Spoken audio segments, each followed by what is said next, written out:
You better get lost. You better back off.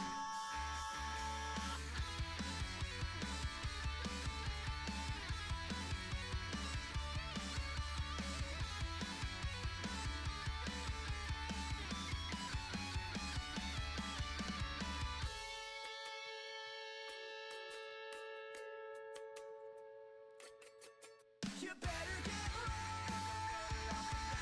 You better back off. Just so you know, that's my reputation. You'll be alone and I'll be A-okay.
Boo. Alright, let's go.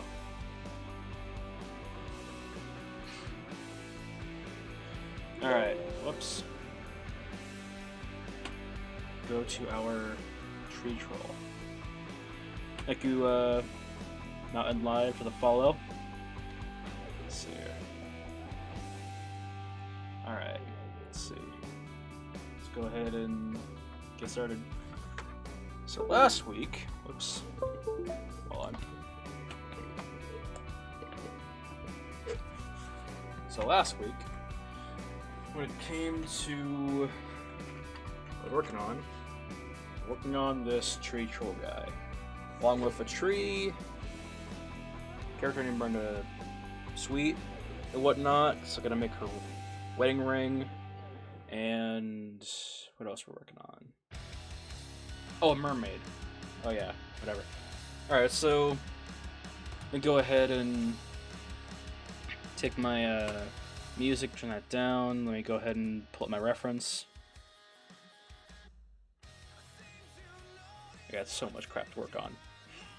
So much stuff. Alright, alright, Mike, let's do this.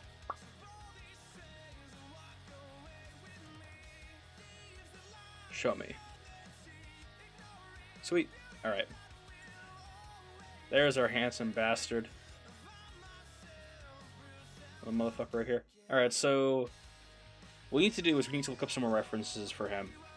Because his arms... Today I want to at least get his arms done, very least. His entire figure I'll get done in due time. As I've said in previous streams, my method when it comes to modeling is literally to just model everything outright, get a base concept of everything, and then start, melding it together, basically. Which sometimes, if you do that, in my experience, you can actually find that, we call it, making the base construct of something can really show you what you do and do not want on your character. So I'm gonna do that. So let's go ahead and look up references and whatnot. Thing is, what kind of references do we want to look up? That's the, let's see here. That's the thing. What kind of reference do we want to have for this guy? Because I think I know what I want. I also don't know if I can look... I'm not sure if it would be too absurd to go down the route that I want to go towards, or if it would be better to literally just model from reference. Let's see here. Now bear with me here. My reference choice is very thought up, I guess. I don't know. Let's go for starved creatures. Not animals, creatures. Reason why is because this character right here is supposed to be living in the woods. So I have to figure out a bone structure. Starved arms. Even if it's a human hand or an arm or whatever the fuck, it's gotta be starved. We gotta be able to see bone. It's gonna be very disgusting. Better yet, we could probably just... You know what? I have an idea. Might be really stupid, but I have an idea. So... I wonder if we could do it. I'm thinking about using Photoshop's generation tool to make some character... Actually, let's just do this. Starved body. I'm pretty sure... Animal. I'm pretty sure that doing like this versus doing it for reference would be a little bit in the same... It'd be the same outcome, but just more work if we do it in AI. You can see it right here. So let's see here. Animal skeleton arms. Reference is the most important part about art, in my opinion, so I'm getting it. So let's go for this guy. What I really need is like a very close-up pic of like a arm, basically. This would work. Problem is, it's a 3D model, and I try my hardest to not model other people's models. So let me do this quickly. Let me go ahead and log out of my my Gmail real quickly, because I notice sometimes that whenever I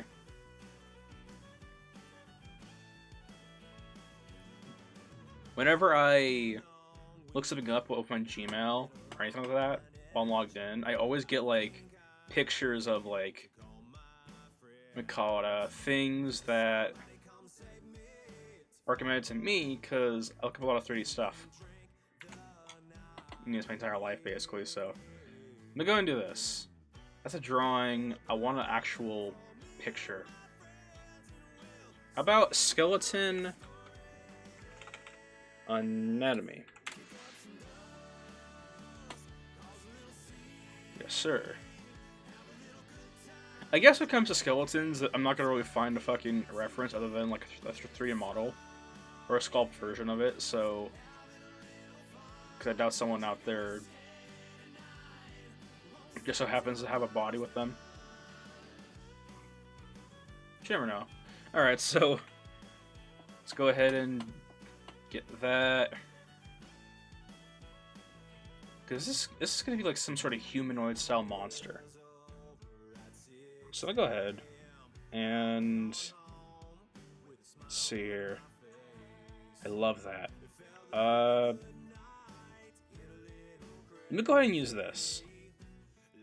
I'm not going to make the bones, I just need the outline example.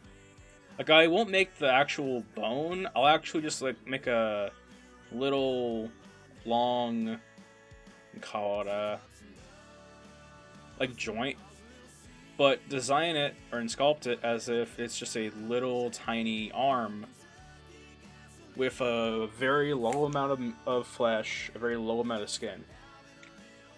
Because that would bring out the reality of this character right here. He's starving. That's why he wants to eat you. That's the whole point of this monster right here. How could you say no to a face like that? No. Alright, so let's go ahead and put up inserts. It doesn't matter which object we use. I'm gonna turn this down into a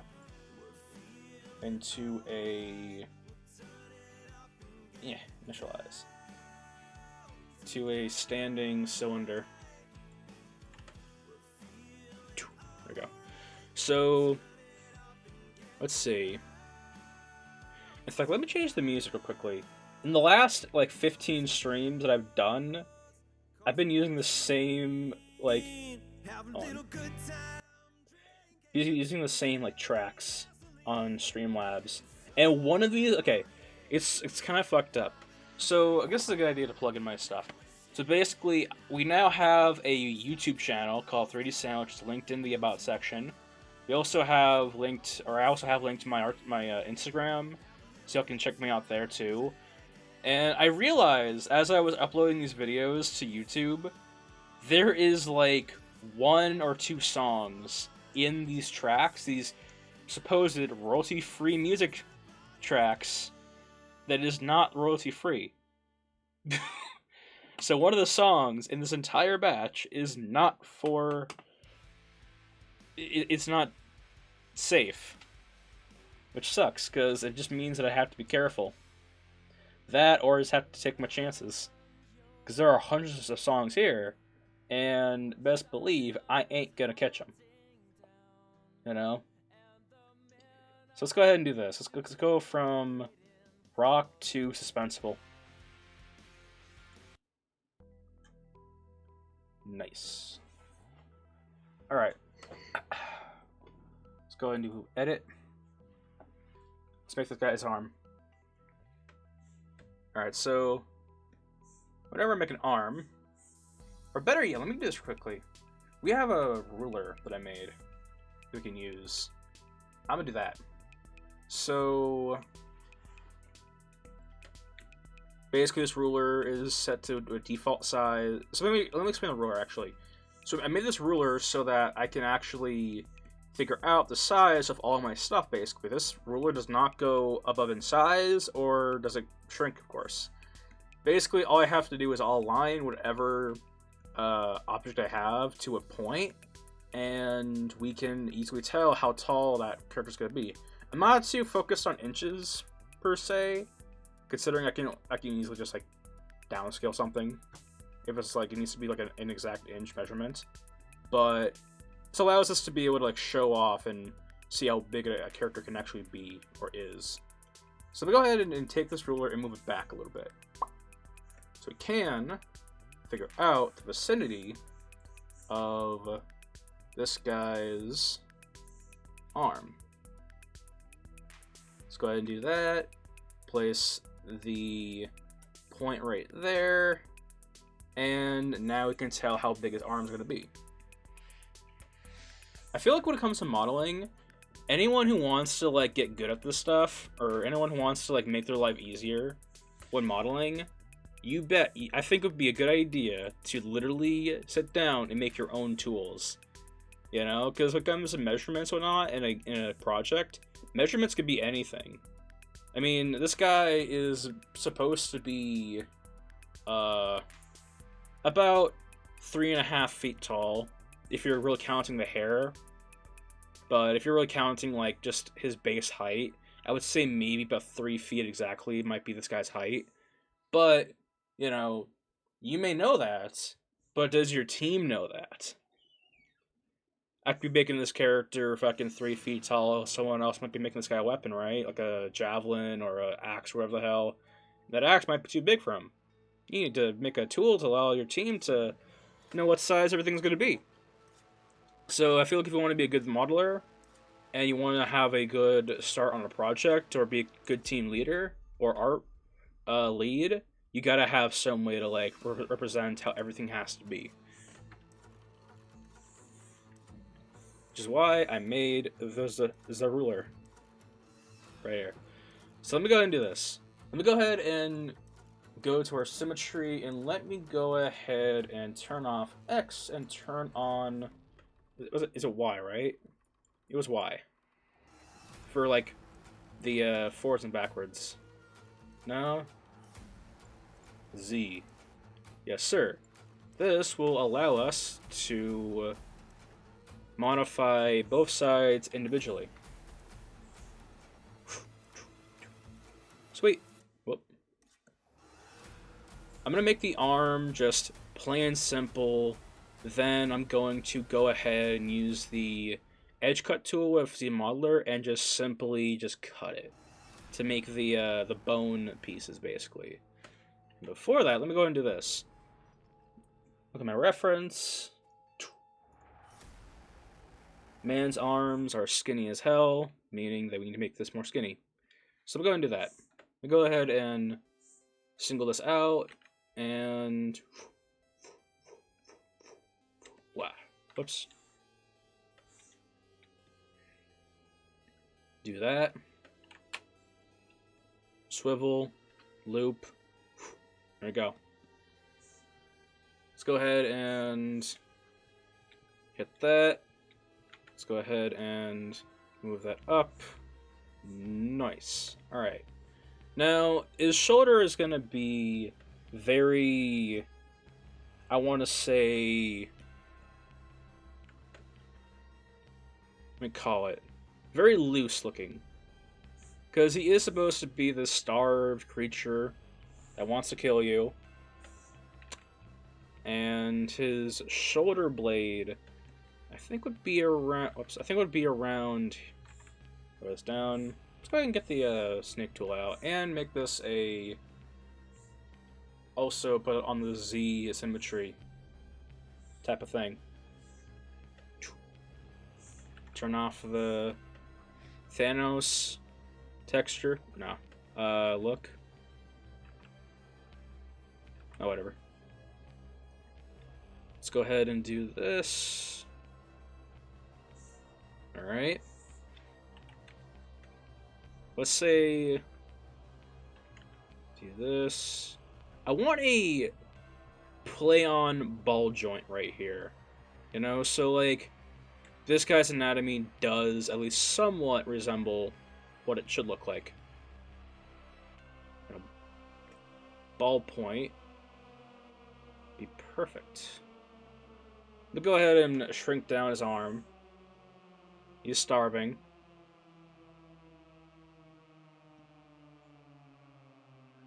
Alright. Bam, bam, bam. Yeah, let's go ahead and smooth it out quickly. Cool. Now, I love this, like, suspense music. I feel like for what I'm doing, it makes everything sound so much more, like, critical. Despite the fact that, really, I'm just making a starving creature. You'll be fucked. You'll be screwed up. If I gave this guy wings, like little tiny bat wings, imagine that shit, this guy flying after you like a football, middle of the forest. Be some shit. Alright.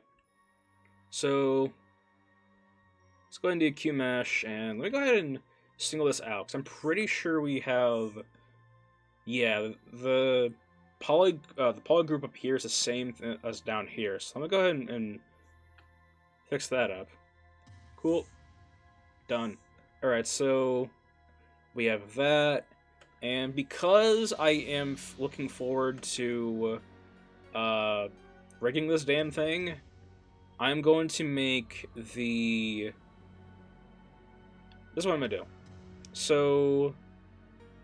Where is it? Where was it? You know what? I have an idea. Better idea. So... Yeah. Alright. So, we're going to make the joint for the elbow its own thing. And then, we will simply...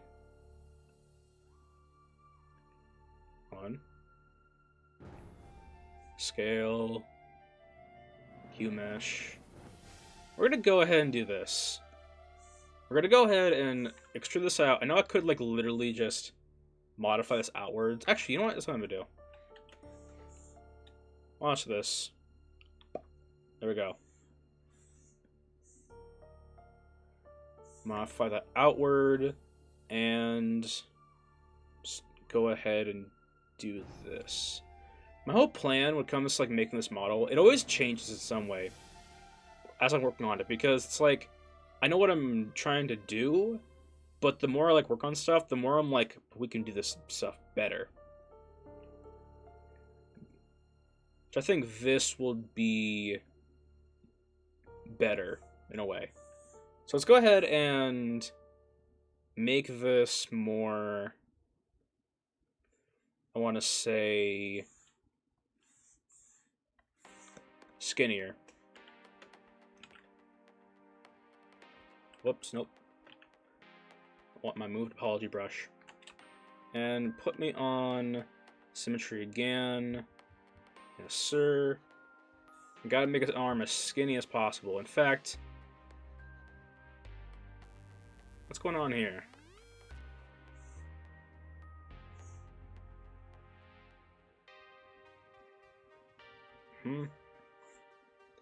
No, so we don't want that.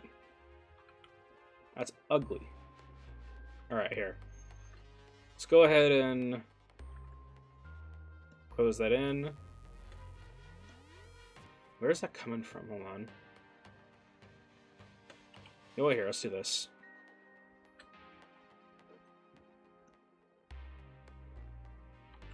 Alright.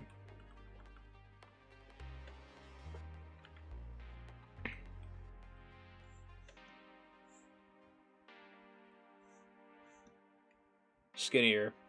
Exactly. This triangle. Mm-hmm.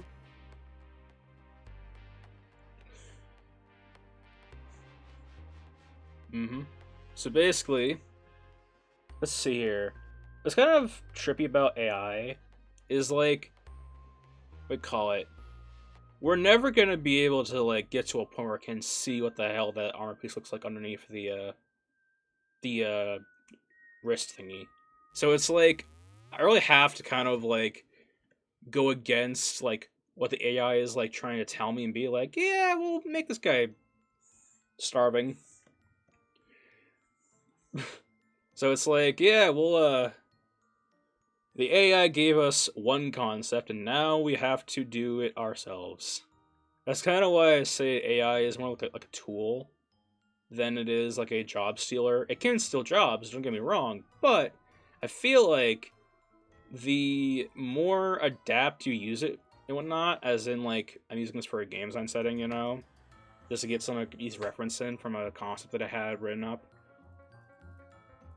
you know. At the same time, you still have to go in and do all the work of, like, making sure that what it is what you want, you know. So imagine someone not knowing how to do any of this, and something goes wrong in the game, right?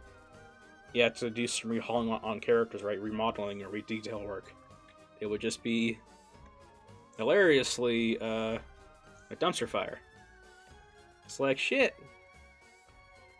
Don't know how to do it. Let's see here. I don't know. People always, like, say, oh, are you, like, scared of art? We also have all the legal copyright issues with AI Studios. Still working. Didn't touch it. Yeah, exactly. The thing is, fucking, we got Photoshop, which now uses a AI generator type of thing, and what do you call it? It's not so bad. Problem is it sounds like when I use it, it doesn't seem like it knows what you want. I'll type in like, oh, I want a clock tower in the middle of France. It'll give me a clock tower on a napkin that has France on the side of it, basically, like embedded into it. I'm like, okay, cool. Not what I wanted. It'll give you everything you want and like everything else that you don't want. It's like, huh? Which is why, comes to how I use AI, I had to literally make some notes of what to not add to our character. It's like, it does some of the work, but not all of it. Exactly. It's like, cool. That's great if I need, like, something extra. I feel like AI is the perfect example of too much is sometimes less, you know? Or little is more. Before it takes us out, basically. Look at this picture of France. Don't mind the lasers in the background.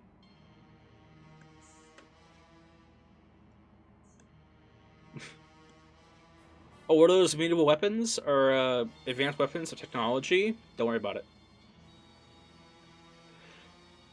Let's see here. Let me go ahead and make the ball joint.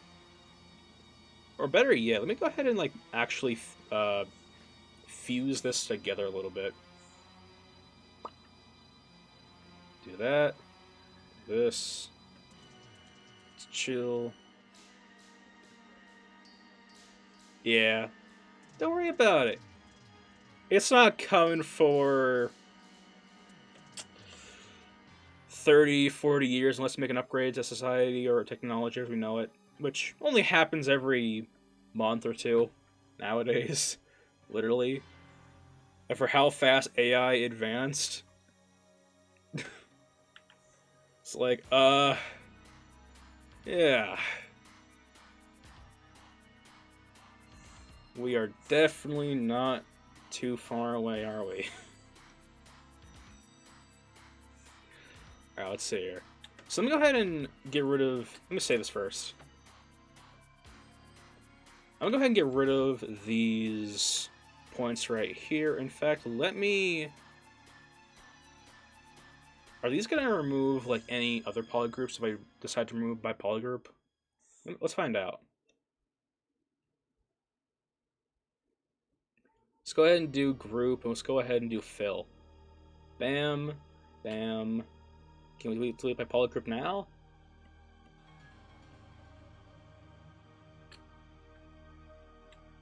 We can, but removes everything, including that down there. Cool. Whatever. Then I'll do this. It wants to be pretty. It wants to be cute. I can be cute back. Watch this shit. Whoops. That wasn't cute at all. Hold on. There. I feel like when it comes to like a lot of these program tools and whatnot, it's like you kind of have to like battle it basically. It's like, what do you call it? It's like, oh, you wanna delete all polygroups?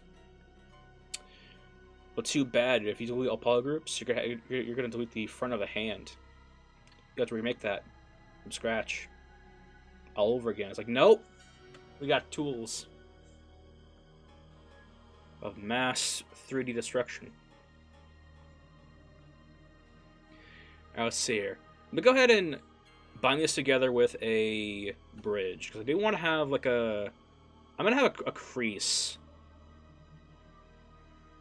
so we can have a nice little well, crease when we do the rigging portion of this model.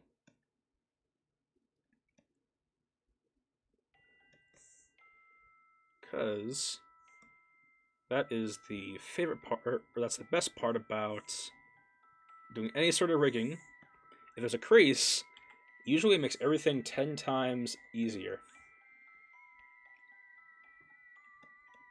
Because I have done rigs in the past in college where like there were no creases at all in anything, just a flat arm, like a tube, PVC pipe basically, and I'm like,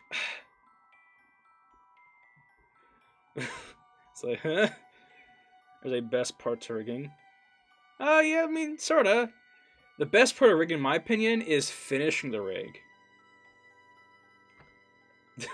The worst part is starting the rig. No.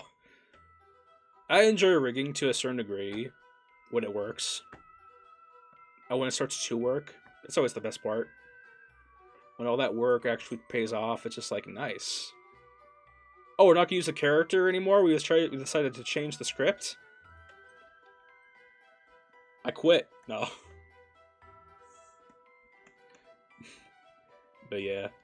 Let's see here. Best part of this too is like, which this background music fits perfectly for this, right?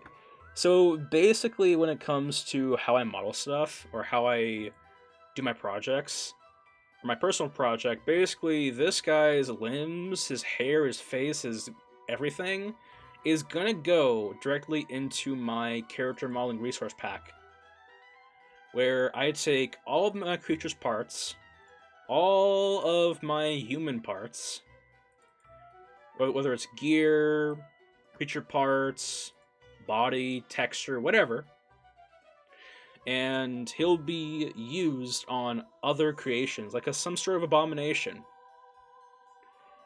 Like, what's that movie? It was a Chainsaw Massacre, which had the dude who had the basement with all those body parts, who's like sewing people together, or was it something else?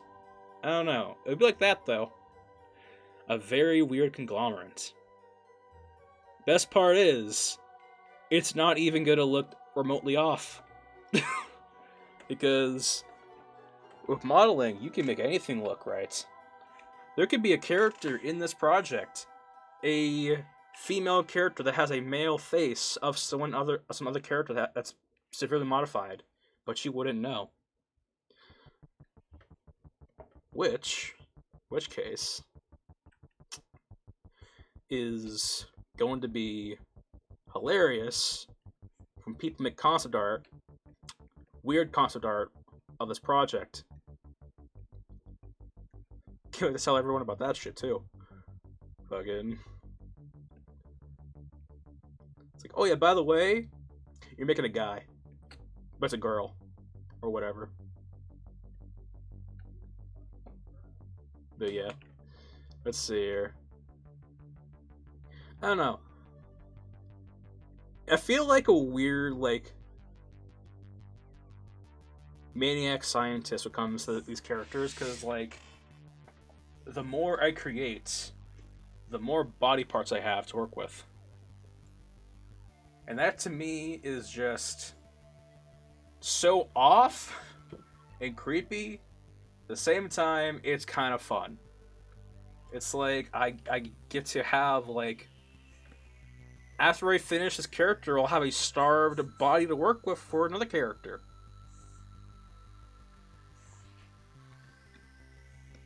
Or better yet, I can really use this guy's character model to like literally make variants of this guy, basically, of other variant forest troll monsters, you know?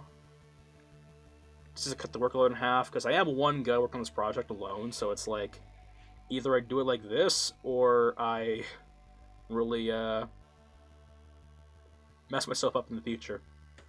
But here, let me do this quickly. So, go ahead and do this. I want to more or less make the crease sort of natural, you know? I don't want to like bend the polygons down, because I feel like if I do that, I'll like have like other portions of this model being like bend down too. I don't want.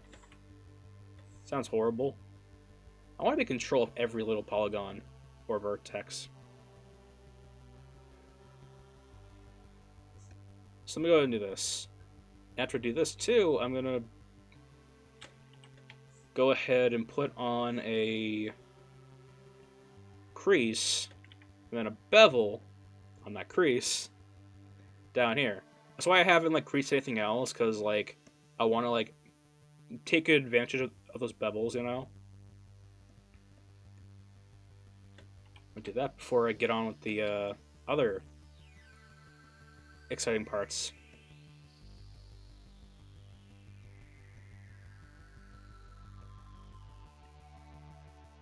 Bam. Oops. Yes, sir. Oops. But yeah. What I can't wait to do, though, honestly, is I can't wait to get down to the rigging portion, you know? Because, like, legitimately, that is kind of my favorite part. Primarily, because anything that has to do with, like, quote-unquote busy work when it comes to modeling, I absolutely adore. You know, it's kind of like texturing, you know? It's like, texturing is easy, for the most part, right? If you know what you're doing, you have a concept, you have an idea, it's pretty easy because like when it comes to like normal maps and height maps, getting into those like details, kind of like fake your way through polygons or details basically, or to fake your way through certain details.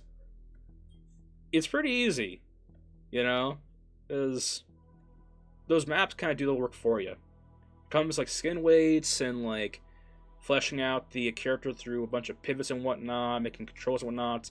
To me, it's not easy. To me, it's not easy. I mean, it's challenging. At the same time, it's one of those things where it's like just a process to the end, you know? You do it until it's done. Alright, let's see here. One thing I have to keep in mind too is that this bone is going to be very, very, like, flimsy. So I had to, like, actually, like, keep an eye out for, like, call it for it being all, like, pointy and edged like this. Because that is going to be our ball put. Let me go on base material and take a look at this thing closely. Alright. Get a good idea of what I'm working with. Yes, sir. Looks great. Alright.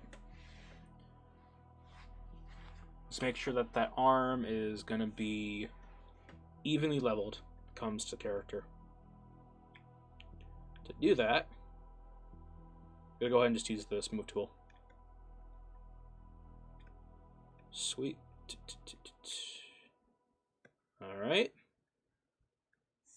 Good stuff. Alright. Let's go ahead and increase this now. Then add the bevel to it. Is that increased loop? No, it's not. Cool. Alright, so let's go ahead and do this. Yes, sir. And let's go ahead and... I'm not sure if I want to crease the side. Actually, yeah, let's crease the sides. Let's go back on that. Let's go ahead and do this. Bam. Bam. Bam. Bam. Because if you look at a character like your own arm, kind of, there is like a Y shape on the top, on the bottom crease of your arm, basically. So that's what those creases are going to be there for. So let's go ahead and do that. Bam. Do that. And I don't like so tight creasing, so I'm going to just go ahead and put a little bevel on there. Might have to close a hole, but I'm okay with that. Turn off that. Increase the smoothness. I'm not going to finalize the dynamic subdivide like this. I'm just going to do this until I get a nice vicinity that I want.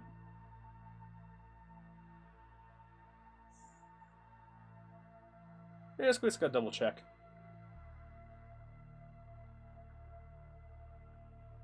Yeah, fuck it up. That'll work. It's fine. I mean, it's already did it. Let me go ahead and do this, actually. Let's go, bam, you didn't see nothing. Let's go all the way up here. So we're creased, right? Yes, we do. Go back up there. Want to be smooth as hell. Looks like one of those, like, a bendy, inflatable arm tubing people. Whatever, let's go for a crease, and let's go ahead and bevel it net. Bevel it net right now. So if we go like this, that is going to be fat arm with stretch marks. If we go closer, that will be... Why don't we go down all the way? No. That looks fine. Alright, so let's go ahead and just take this off of dynamic. And what do we got? Alright, so dynamic, let's go down to 1. And from here, we can literally just do this. Hold on. Let's just do this. So we can go down to close holes. Let's see what kind of a topology we get with that. Not bad. Not bad at all. I'll work with that. Alright, so let's go here. And better yet, actually, let's just keep subdivide on, because one thing that I've learned is, like, if you're going to use subdivide or dynamic subdivide, you want to take a look at this as you're modeling it, because this is what it'll look like after you subdivide it. So it's very important, in my opinion, to keep looking at this as you are working on it. Because this isn't what's going to come of your model. This is what's going to come of your model. And eventually I do want to, like, do a dynamic, or a dynamesh, I mean, for this entire character. Comes the entire, the arms, everything else, of course. But as of right now, I'm making everything one at a time. The reason why I'm, like, going really in depth into, like, how I'm doing this, or why I'm doing this, is because I realize that some people who, like, watch my Twitch, a lot of them are, like, either new to modeling, they want to get into modeling, game design, animation, or whatever the hell.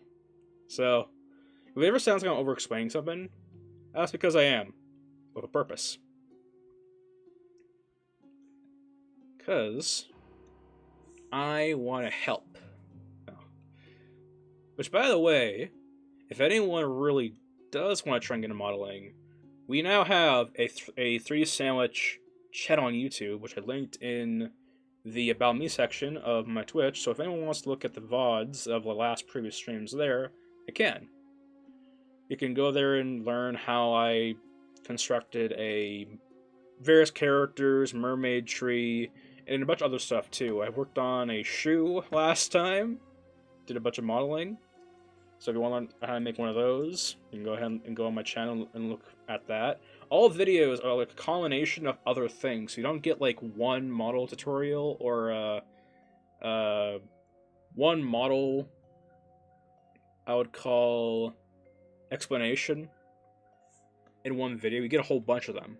You get a whole bunch of tips, a whole bunch of techniques, a whole bunch of examples and whatnot, thought processes, all that stuff. It's perfect for anyone who wants to get into this and, you know, figure out the thought process behind it, you know?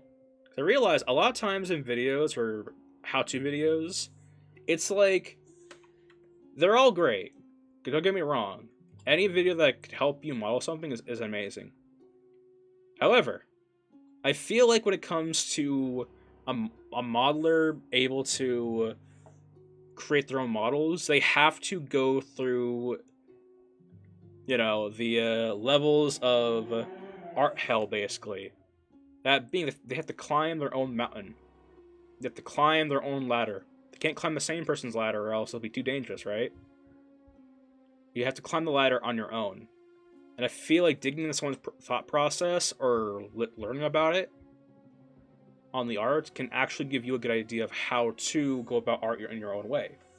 Because how I do my stuff isn't how Billy Bob Jr. does his stuff, you know?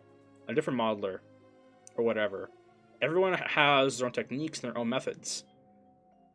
So, diving into a thought process could serve for some unique education. So I'll go ahead and do this quickly. So, this is what the arm will look like. Underneath what will be the flesh right here. And I think, yeah. I'm gonna do this quickly. So we're gonna work on this point right here. In fact, let me go ahead and do this. So if the bulb joint is gonna be like right here, I need to have the bone be about right here. So I'm gonna do this quickly. I'm gonna go ahead and do a nice, see here, insert right here.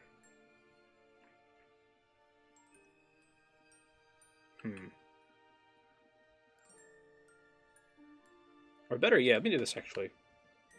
Considering the fact that it will create problems here, I'm going to do this.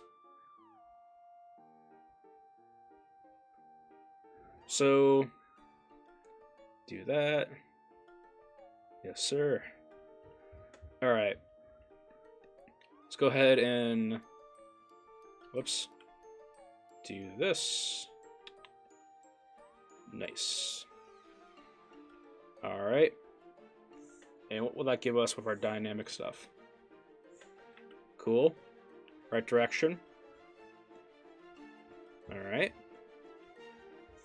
Let's go ahead and hide this ruler. Bam. Bam.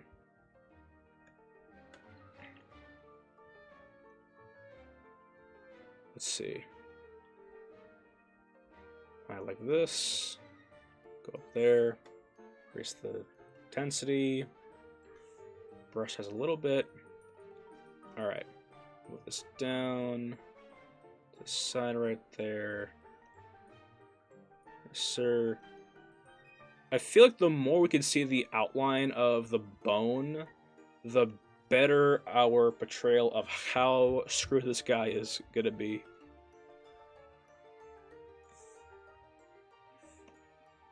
And like I said before, it doesn't matter what our model looks like when it's not being dynamic subdivided, because this is not what I'm worried about. What I'm worried about is what it looks like once we do the dynamic subdivide in ZBrush. So let me go ahead and do this. Sweet. And let's go ahead and close hole. Pretty sure it'll give us a single polygon. Whoa, nope. Close hole. Let's see here. What does that look like over here? Cool. And simply just move that in like so. Move that in like so, like that. And smooth it out. And I'm pretty sure as soon as we get to a high subdivide level, yeah, it'll look like this. I'm not too pressed about that. In fact, let me go ahead and do this. I know it's too early, but let me go ahead and just put a smooth right there. The reason why I say it's too early is because we're still going to see that when we get down to our actual arm here. So, it's kind of funny too, which I think is kind of amusing, is that I know for a fact that if I was looking at this when I was like a year or two into modeling, or a month or two, I would be thinking, man, my arm here sucks. It's all pixelated, it's all blocky, it's all stiff. Looks like I can like open a beer can with it, or I don't know, like cut someone with it. I don't know. But never would I have thought that, oh, if I just go up to geometry, dynamic subdivide, press that, I could be like, oh wow, look at that. Not too bad, in a way. Although, the whole thing Let's see here. Whole thing looks great. One thing I would be concerned about would be the side piece right here, but because I'm going to be turning this into a skeleton arm type of deal, I am not too pressed about it. So we'll go ahead and do this. We'll go ahead and remove this part up here. Don't need it. Or this part down here. Don't need it either. This will allow us to keep clean topology while also being able to create a nice fluent geometry. Even though we're not going to use this as a low poly, of course, it'll still help us out. So where is our flatness? Right there and there. Alright. I'm going to this. Go ahead and do a edge loop right there, and bam. Push that sucker in. That way, a little bit of an indent, it's like, oh, this guy is really not doing so well. Let's go ahead and give ourselves another loop right here. So allow us to really find down what it means to be a starving troll in the forest. Let's go ahead and do flat. I want to put this on... Oh. God, I keep on forgetting. Like, my screen is like 2 feet long, basically. Not even 2 feet long. It's basically 3 feet long, basically. It's a 34-inch monitor. And so, from like right here... or from like right here to all the way up here to the other end, this is like a foot in diameter to me. Or like a foot and a half between the first side of the brush and the other side. So it's like I have to look over. I'm like, okay, where is my brush? Like it's an actual like thing I'm looking for on a desk. It's like, huh. Part of me was like, oh yeah, I need this monitor because all this space. Then I realized I don't need all this space. It's like, at the same time though, it's so nice. Because like, you know, I can just, you know, move things to the side and whatnot, you know, get my tools up here, over here, or down here. In fact, I can do that. I still have like 15 or 30 inches of space left to go. Or 30, I don't know. Fucking, let's go. Let's go ahead and do this. Let's do the edge loop. Edge loop. Let's go ahead and do a swivel. And make sure that I look at this and subdivide. Swivel. Swivel. And bevel. Bevel of 2 rows. And let me make sure that I can actually see this going down. No.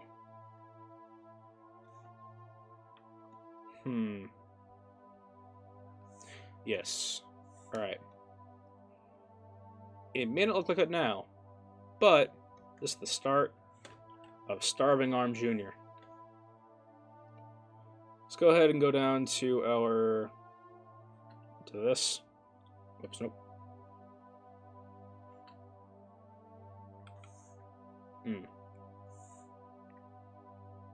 Makes sense, I was doing that.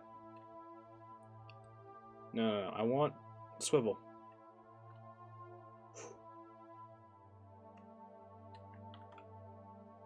Or better yet, can we do a slide?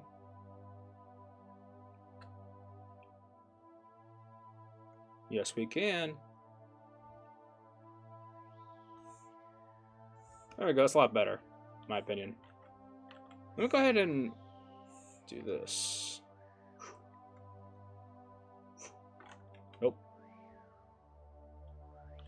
No. Where are we looking? Going right here. Okay. Alright. So I have to play like we call it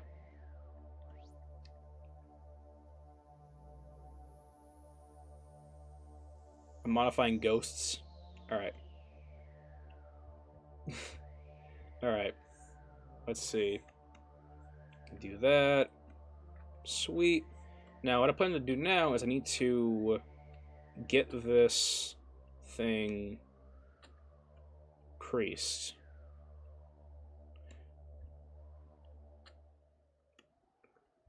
Where is it? Crease loop. Bam. Bam. Alright. Yes, sir. Move. Whoops, nope. Gotta move this out. Yes, sir. Yes, sir.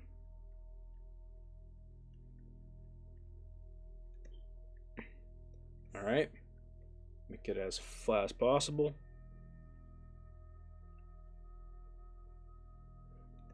Do the same thing with that we did with the bottom part of the elbow here, and just give it a nice bevel. Only thing is, though, I want to like do this real quickly. Hold on. Can we do this? I want to delete all of this loop, all of this stuff right here, and likewise on the. Is that deleting anything important? No, it's not. Do that now.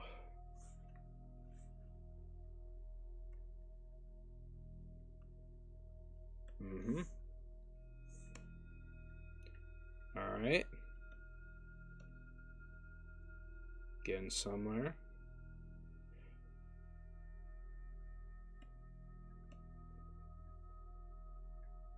All right. Let me go ahead and do this quickly, because bone's right there. That'll be right there.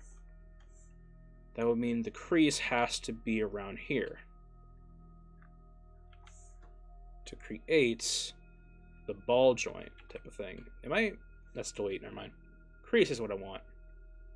Create the ball joint around here. So there. Let's go ahead and lower this down, because I want that joint to be so, like, powering, basically.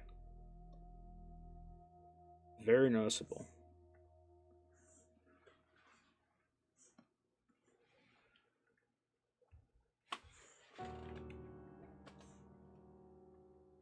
Let's do that.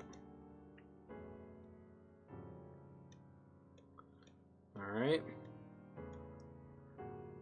There isn't going to be much skin on the bone, so I'm fine with this flatness here, or what's going to be the flatness here. I'm not a big fan of this round stuff here, which I'm going to have to remove.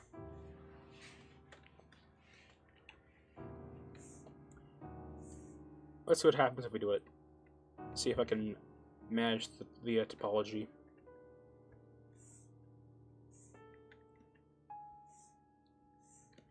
If I can manage it, I'm not too pressed on it if it changes the model at all, or changes how the model is. Alright, so let's go ahead and do this. Make sure that where this guy's arm is going to be, it's going to make fucking sense. Don't want to modify the joint up top, or the elbow joint if it's going to be in the bottom portion. Yes, sir. That might work. I don't know. Because the thing is, when you're, I mean, not that I did a lot of fucking research when it comes to, you know, creatures basically, but when your arm is like starving, right? Like how gravity works, of course, is like everything droops downwards, right? If you were to have your arms always hanging downwards, basically, your arms would theoretically stretch a little bit. be painful, but it would stretch a little bit. That's just how the body works. If you were to start losing fat, losing muscle, whatever the hell, you're gonna have some problems, basically.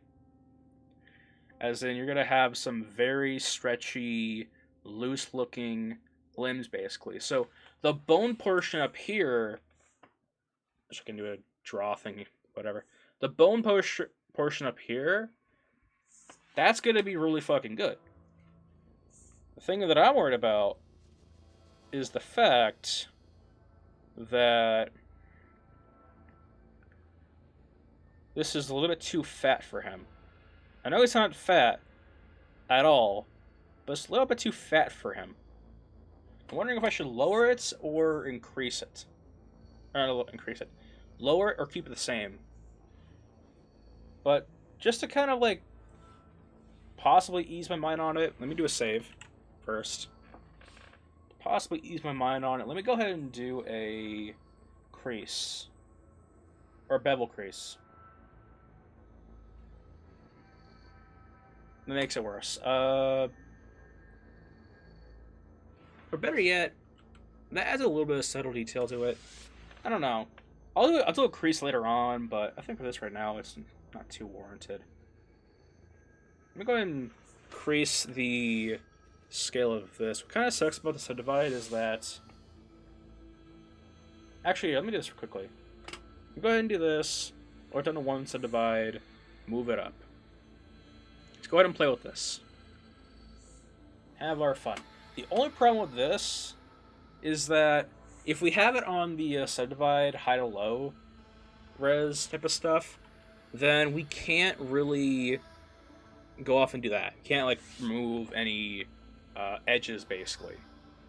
So here's why. That's why I haven't been like actually like doing the subdividing thing right away, because like I don't want to get rid of that ability to delete polygons or edges basically, or vertexes. So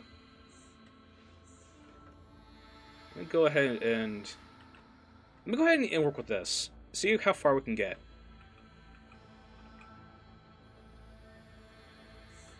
So if we do this, because we can still look at this from a overall higher topology standpoint.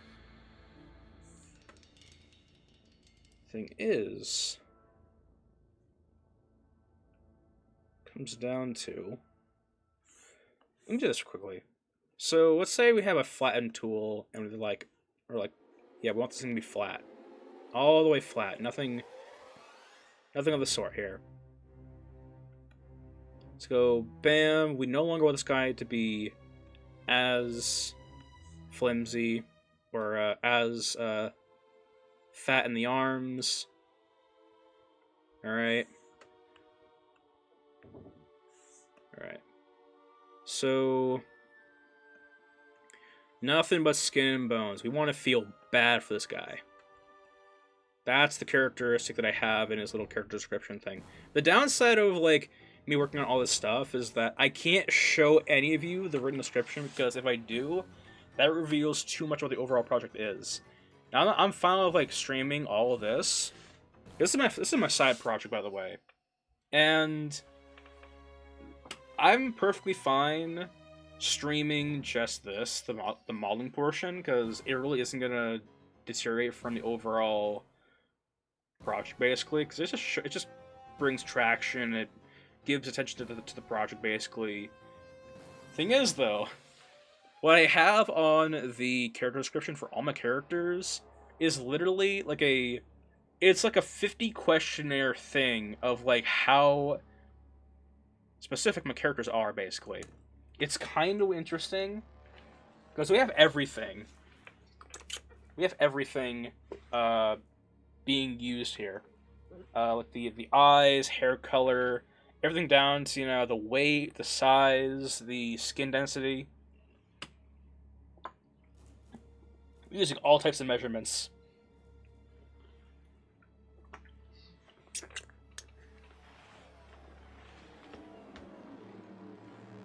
But yeah.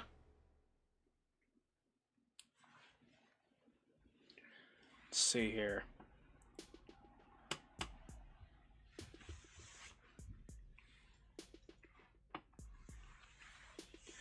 Alright. So now let's make the bone. Our bone. The incision here. Little indent part.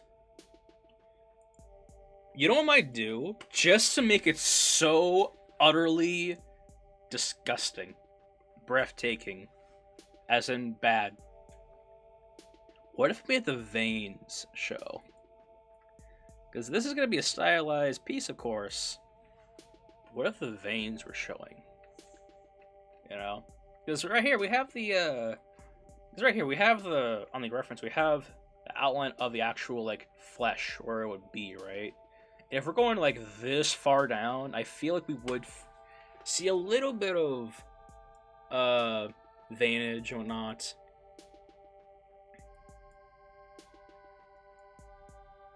I don't know. Let's go ahead and do this, though. Let's go ahead and smooth this down. With more intensity.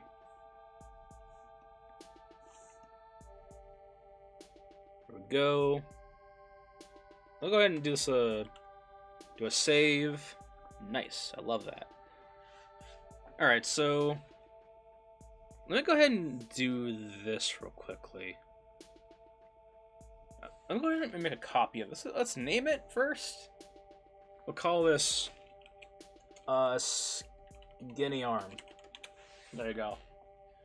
Duplicate, because I might want to salvage this arm for later. You know, have an arm that's skinny without the bone detail to it. In fact, let me go ahead and... We have a resource section for this guy, don't we? Hold on. A monster, forest troll, resources, tree roots. Yes, we do. Alright. When I get done with this arm, I'm going to literally salvage the entire arm. Everything down from its just... from its meatiness down to its skinniness. So let's go with this. Let's say we have a variant... a variant troll that supposedly had been eating good for quite some time. Man got himself a full course meal. He's got some muscle on him now. He's got some fat. Nice. Dude's eating right. See here. Dude is eating his heart out. Man got some muscle on him. That's the so weak but the brute force tree troll. Let's go down in that. Let's go a little bit higher. Let's go ahead and put this on 2. Delete high. Oh, oops, nope. Delete high, delete low. There we go. Sweet. That will be... We'll call this the... Whoops, nope. No deletion, or no copy. Alright. We'll call this arm the... Fatty Troll Arm. It's not so fat, but for the context of what this guy normally looks like, it's pretty fat. So with this one, whoops, nope. I want to see this for what it is. We'll call this the skinny, whoops, troll arm. We'll call this other arm skinny bone troll arm. Whoops. Did not mean to capitalize the R.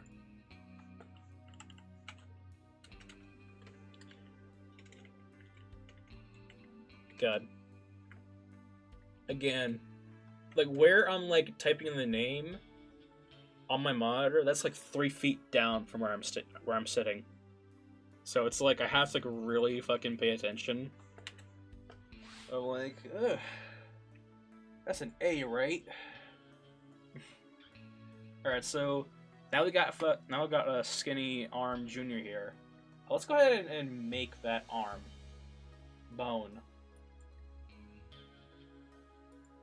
So let's go ahead and pull my reference. Alright. We can't make cuts, can we?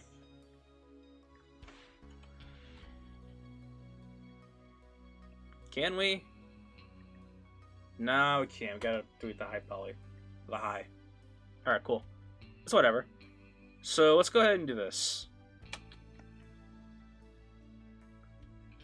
Yes. Let's go ahead and do this. So this arms are like this. That would mean his arms, yeah, it would be like this almost in a way. So his, literally his wrists, oh no, it would matter between what vicinity or what range his arm or his hand is going to be placing. Okay, let's do that. Let's go ahead and make a little bit of a rough of what his hand is going to be. Not the actual hand itself, but a start of a hand. Or not start of a hand. At least some form of a hand. A block out version of it, probably. I don't know. Let's go ahead and do just a normal spear. Ain't gonna mean much. Just means wherever the point is pointing at is where his arm is going to be. Our hand is going to be pointing, which means, which will allow us to have a specific ideal location of where his hand is going to be placing. Which, if you notice, becomes to your wrist or your hand. If you like move your hand or you move your wrist, like rotate it a little bit, you know, it removes your entire bone in your wrist. So if you like have your arm just like out in front of you, laid face down or palm down, your wrist is now, let's see here, your bone muscles, that would be right here, are now twisted. If you have it face down, or well, palm face down. If it face up, now it is not so twisted, it's literally straight now. So, that is why it matters as to where or why we place the hand. If we have the hand like face down and we have the shoulder or the wrist portion, the bone straight, it'll look unnatural when we go to rig it. Or unnatural when we go to, like, you know, animate it. It may not look unnatural to the human eye, but if it's off, people will notice. But if it isn't off, people won't notice. It's one of those things where it's like, if it's not there, they'll notice, basically. That's why we have to have the hand be precise.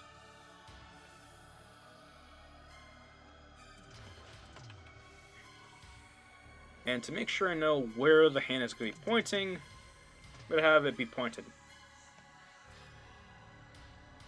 And this is the hand to end with. This is the hand just as an example. So,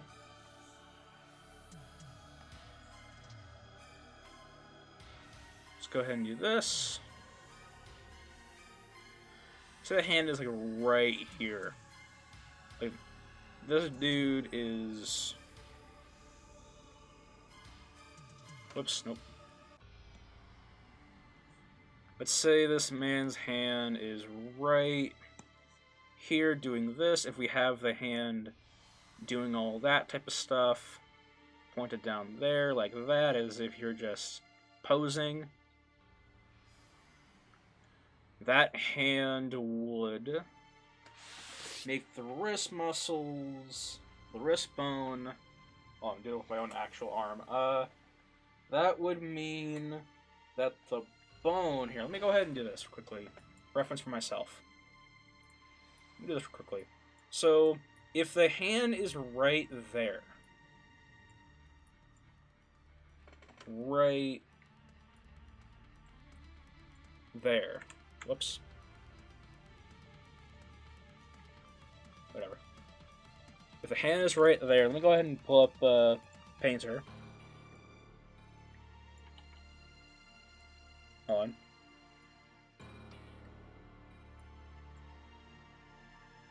we're gonna make sure we do this right. And also, this would be good for people like who want to learn how to make hands, because hands are complicated. So if the if the fingers are going to be angled or pointing like down here and whatnot, yeah, I'm gonna just do this. Yeah, this would be the thumb. I would draw as good as a model. Pointer finger, middle finger, whatever. So let's say the hand is like right here, basically. Right. So if we have like that, then the bone should theoretically be on. From this side of the hand, the bone should be going down. Oops. It should be going down and like around to the other side right here. This is where that bone portion ends. But on this side, the bone instead goes over here as if it's overlapping. That goes right there. I think that's where it would go.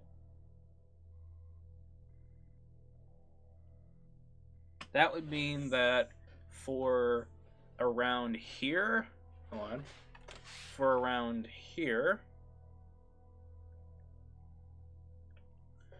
and here, we would need to create, oops.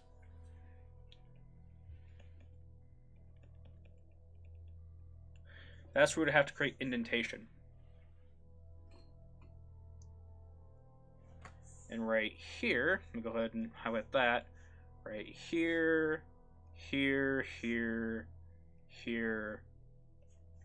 Oops. This is where bone would be. That is what we're going to be working with right now. Comes to the bone placement. Up on the shoulder, I'm not too focused on that because it's like literally just because the fucking shoulder doesn't move. It's like doesn't twist or anything. So that's what we'll do. All right, so we'll go ahead and add this to our reference. Copy, paste, let's go. Move this. Save that. Alright. So this is what we have. This is what we're working with. Alright, so let's go ahead and do that. To do that, we need to literally, I'm just gonna do this. Let's go ahead and do slice mesh. And do we want to do one of these? Hold on. Let's go ahead and take care of these other curves here. See if we can either remove or add to them or something. Show that.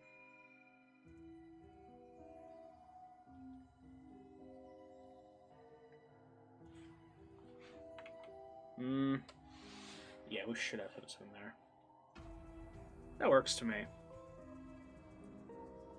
A resolution. No. Alright. So we're down to 1. Or better yet, about none. Alright. Let's see here. Let's go ahead and take the bone muscle. Let's go ahead and make that from here to single it out. Yeah. What would it be? Okay, hold on. So it'd be on the base of the pinky. Or no. So it'd be right here, or base of the thumb, all the way up here. Yeah. I see what we're working with. Alright, so do not crease. Do not crease. Let's go ahead and do it. So let's go right from there all the way up here. Not doing it? Hold on. Whatever, slice mesh. Let's do all of it.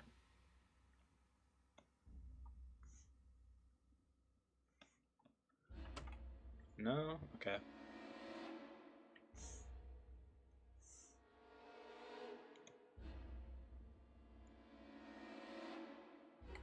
Let's do that.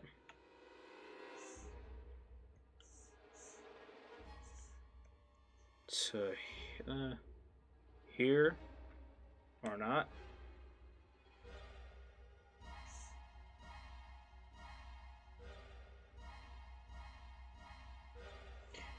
Are we subdivided? No, not. Let's go here. Okay, why is it not doing it what I want it to do?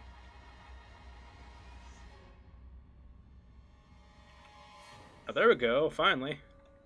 Christ. Alright. Well, whatever. There.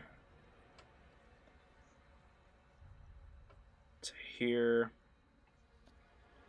Not there. Right there.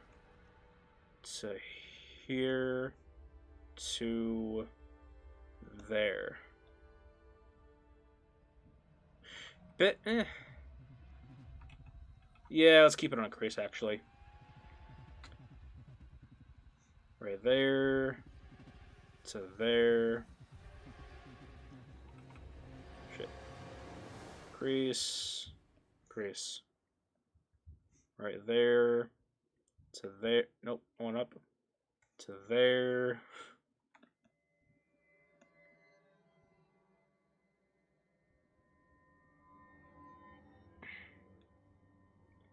To here. It's fine by me.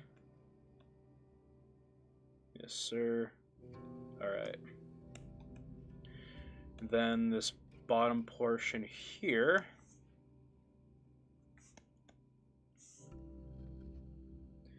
Let's go and take the ruler off. Turn that off. Alright. Let's go ahead and do...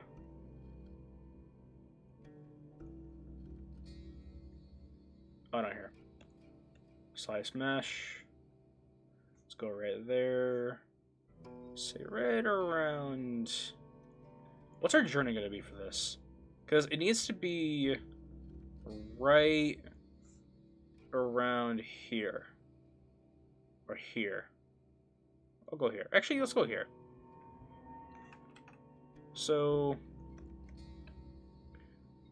I don't know. It's like... all these decisions.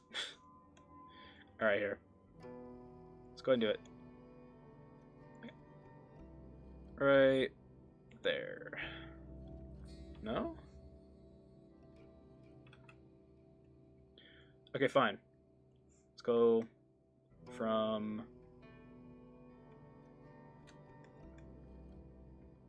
here to... here.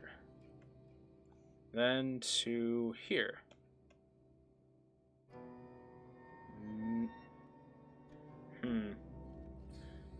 No. About here. Yeah, that works. Because the way that matters is that we have the end connecting to the to one side and the other side of the hand or wrist, I guess, facing flat on like if the palm is the flat part, or whatever, palm face down, whatever.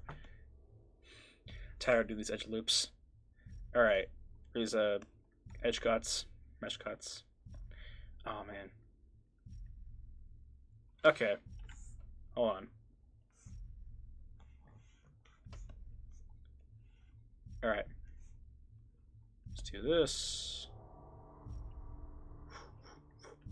Let's do that.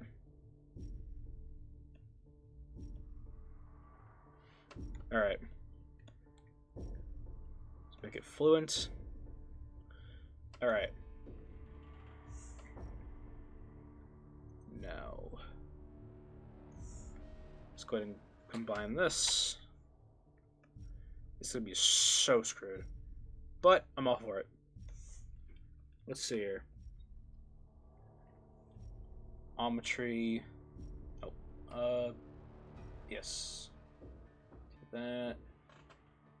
Crease. No.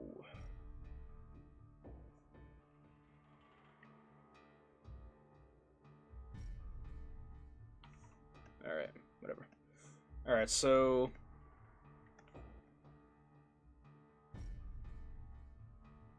actually, let's do this instead. I have an idea. It's a way I used to make rope back in the day. Or like a stand, basically. Go ahead and do this. All we need is a bevel. Yes. Sometimes going back is better than going back and forth.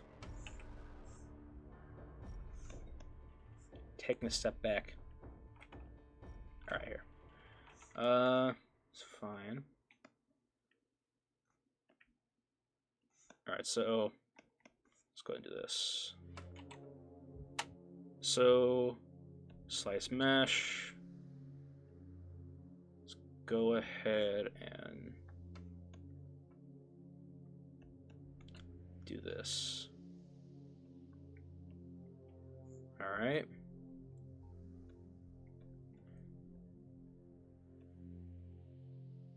Whole idea is to create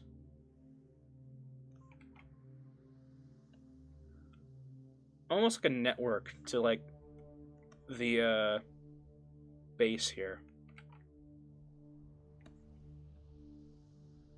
Right there. And then move a twist. And over here, our other twist.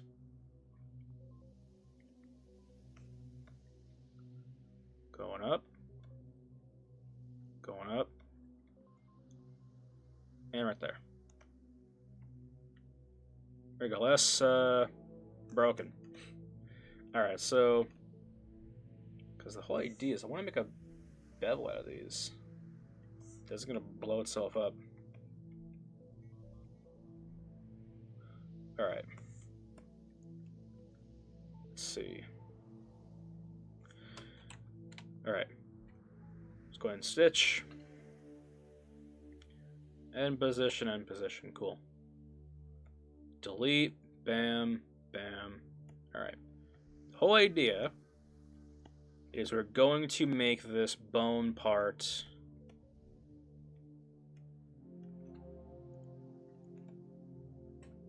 very specific.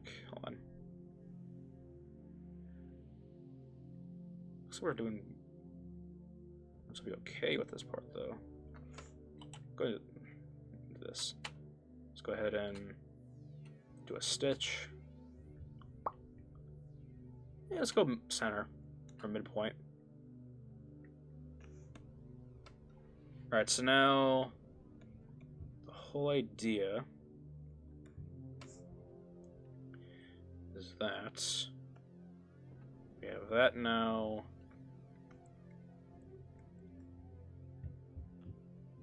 Thread glue would be good to go on there. Slice mesh. Let's go ahead and do that. Let's go ahead and let's go ahead and increase.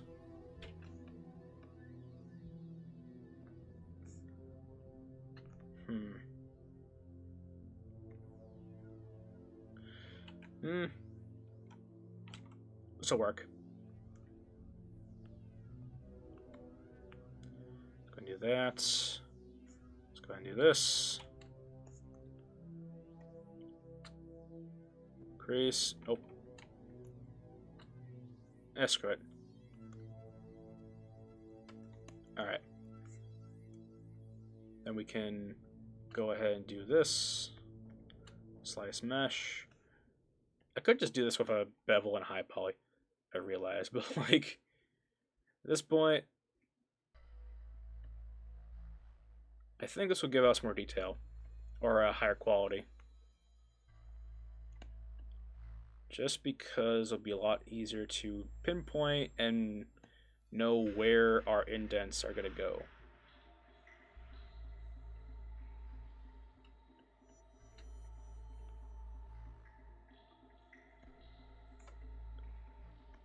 Let's do this.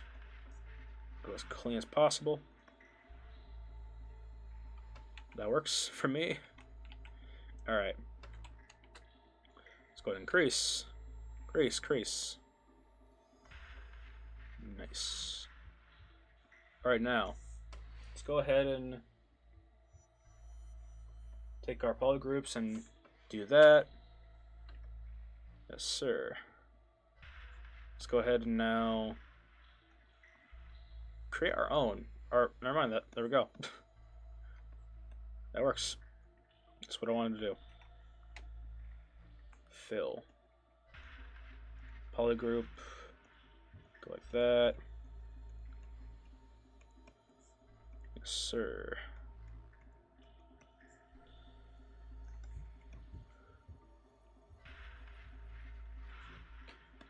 Alright. Little bit of a check.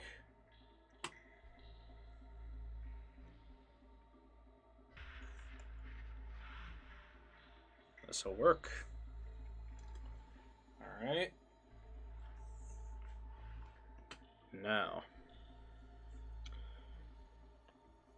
let's go ahead and do a poly rig or a Q mesh.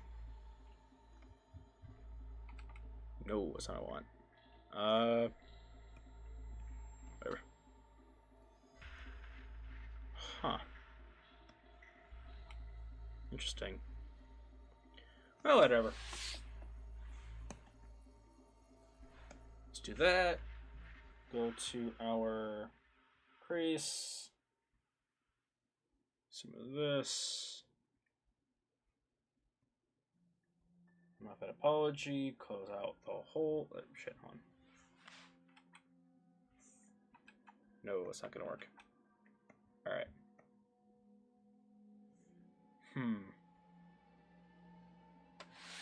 Let's go ahead and uncrease everything.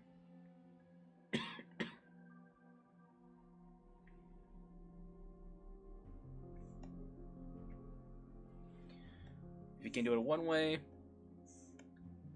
force it. No. Alright. Sweet. Now, got that in order. I think we're ready to move on to the next step.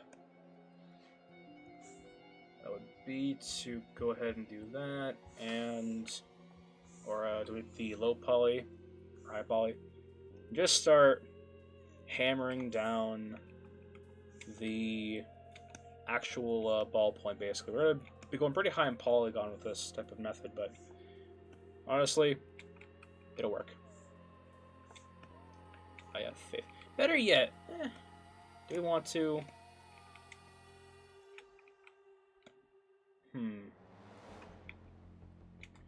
I think we do. Let's go ahead and get ourselves a zero mesher to detect edges. Or better yet, let me do this quickly. Because I'm going to be doing this either way, I'm going to go ahead and do this. Let's go ahead and do a zero mesher, detect edges, do it.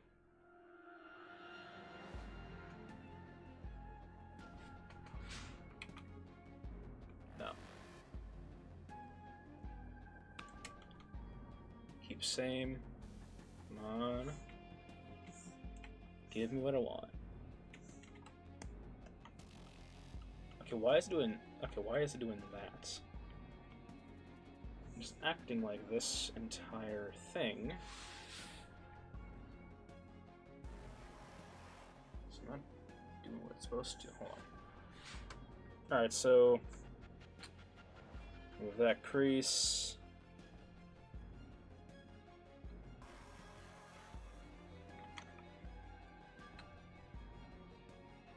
Q mesh. Okay, so we do that. We should have a solid foundation then, right? For the bone.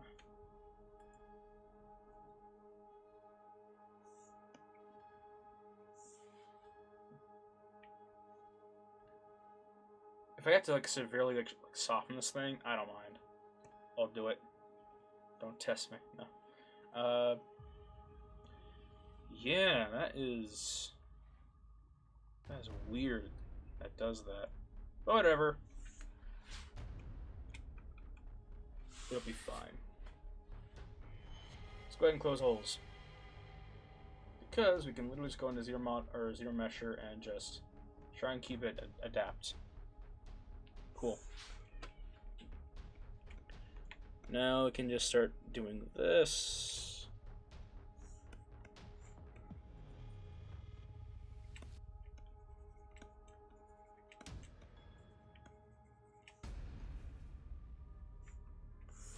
Alright. Flatten. Yeah, let's go with this.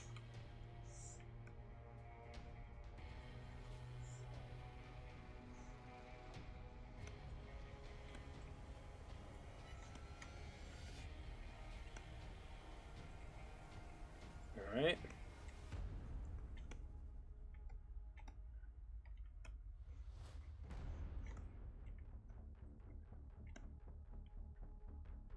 Yeah, that would be... Yeah.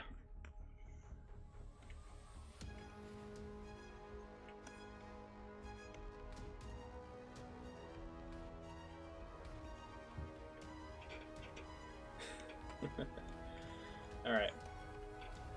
Let's go ahead and get ourselves the clay build-up tool. Start filling this in.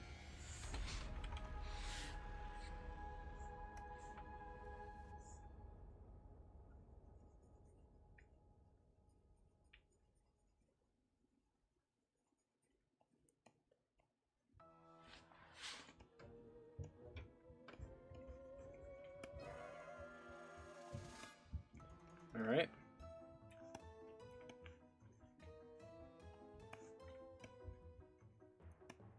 Alright. Tough shit. Alright.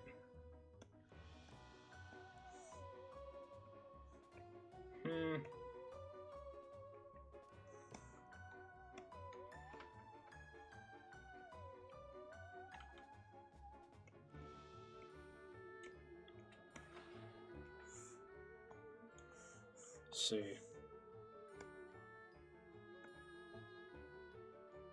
I hate that. Let's go back. Let's go back and just do this the old-fashioned way.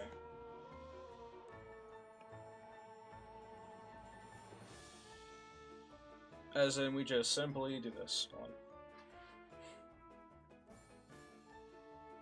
Do that.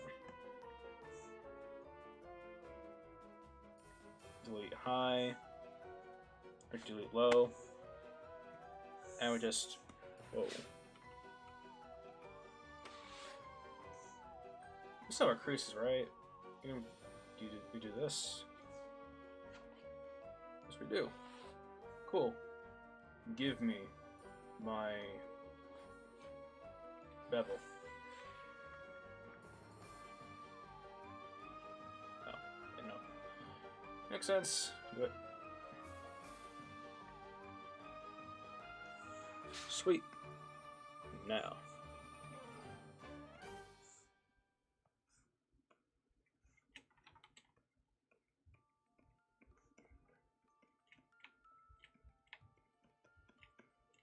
Alright. Let's go ahead and get our damn standard. Could also use a...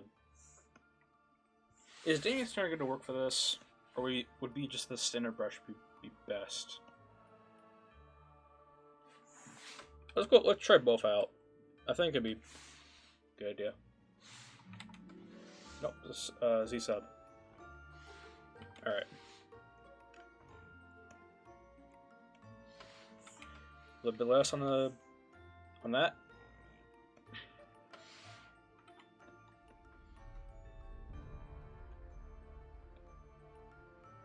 Make sure we get that in.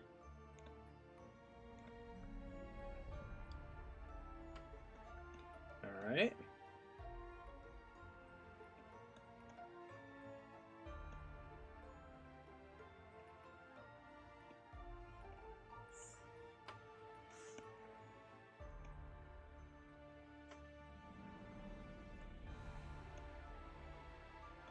Alright.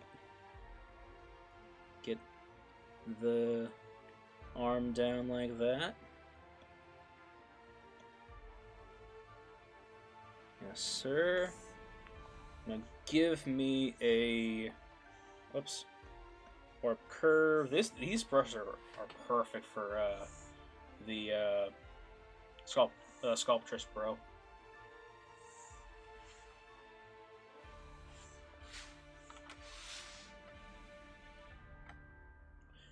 I kind of want more of a lazy mouse. Hold on.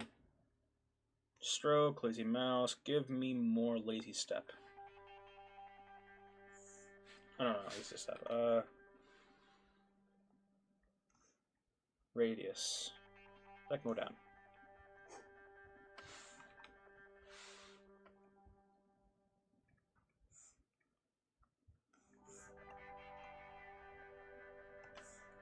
Just go and do it.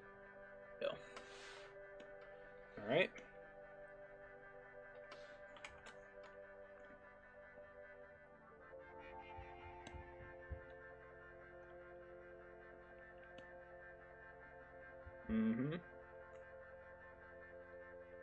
Alright.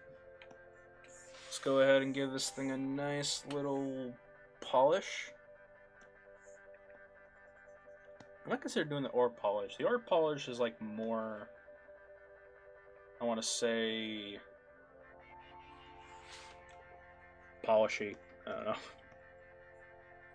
More softer. It's a brush. But that works for me. Alright. Sweet. And then, once we give this guy some fur, whatever that is, we'll add the fur. As of right now, though, arm. Let me just quickly. It's kind of complicated making this guy, because, like, I have to, like, remember, like, everything is going to be, like, bad for this guy. Like, his body isn't normal. He's basically starved. Let's go and do this. Do that. Let's go ahead and mirror this over.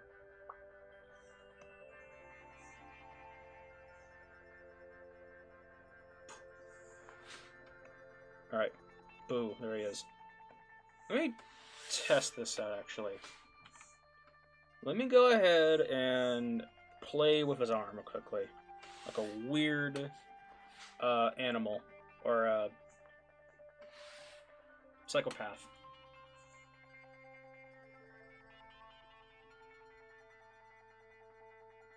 That... could that... Oh, let's get the ruler out. So... an arm... So that arm would be approximately 1.5 feet. How big is my arm? Hold on. So I don't want to make this guy like actually humanoid. Okay, so my arm is about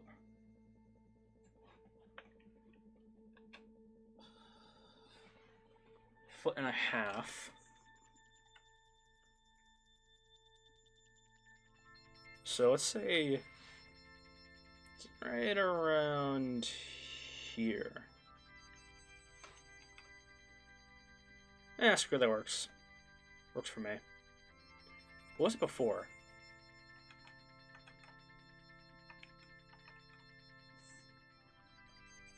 Oh, whatever. Whatever, it's cool. It's fine. Alright, so this is what I'm gonna do. Go ahead and do this. Now that we have his arm already made out, whatnot, fleshed out, we are going to do this now. So his arm is skinny, whatnot. We'll call... Actually, let's just do this. So, I was gonna like export all of these at the same time. I will. I'll do that actually. So let's go ahead and export. Let's go ahead and do this. Call this troll arms. Troll arms, no hand. So if we ever decide that, hey, we want to make a troll again, we now have arms to work with. Alright, so visible. Let's go.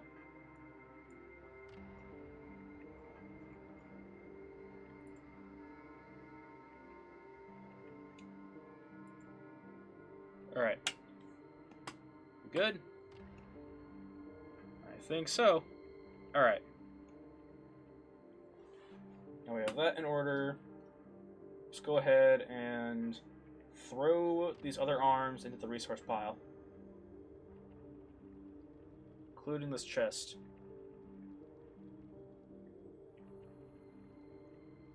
So head, that, yes sir. Now, let's go ahead and center pivot, go ahead and dupe it, and we're going to rename this arm arm_L. This is going to become the left arm. I'm not mirroring it. Oh, actually, nah, I was going to combine the arms together, but I don't think I will.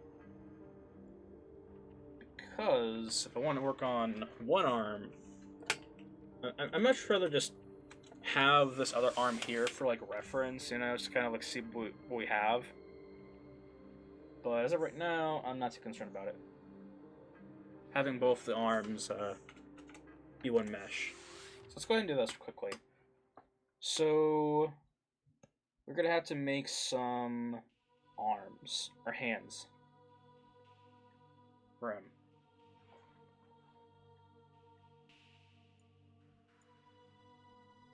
So let me go off and do that, because his hands here are like very weird. So let's go ahead and do this. Back to our reference. Let's say we have a bear paw skeleton. They'll show us references of like, well, fur and not fur. Actually, here, let's go with this. Bear paw, no fur. Be specific. Never mind. We're not doing that. Alright, oh, pawn. Never mind. Does it look fucking weird about the fucking... Whatever. I was wondering why they have this thing, like, hidden. I was gonna say, huh? I'm not gonna unhide it. I ain't playing those games. But I want to make his hands more like bear claws, like little tiny bear claws. Give him something to be feared. And so I need some bear claw references. And not the donuts.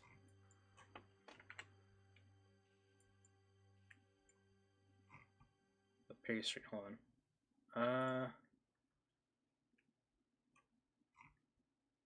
I need the top and the bottom. I don't really have a good reference for If that's the case, I would have to make the thumbs, which is, I guess, I don't know.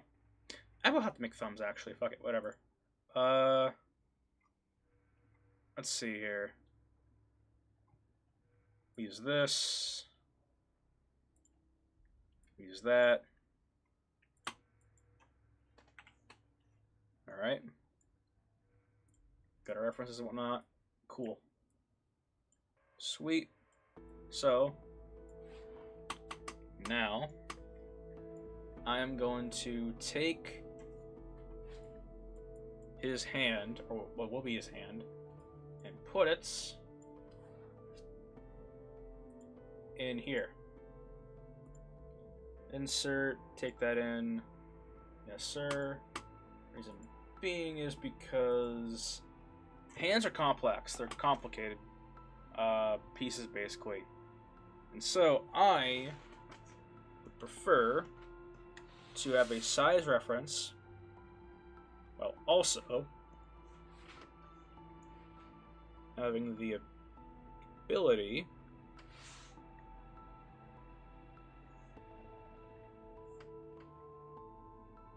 just straight up sculpt it.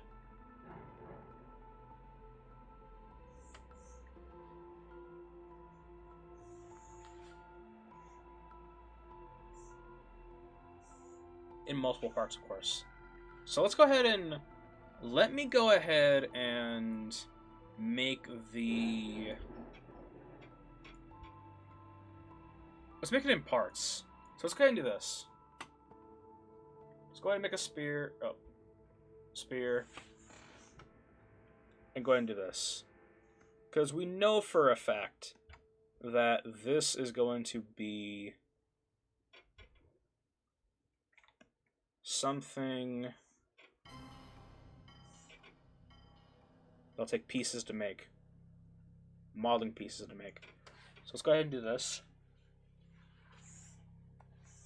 Make sure that the fingers are all spread out so we can rig them nice and perfectly. Let's go ahead and do this.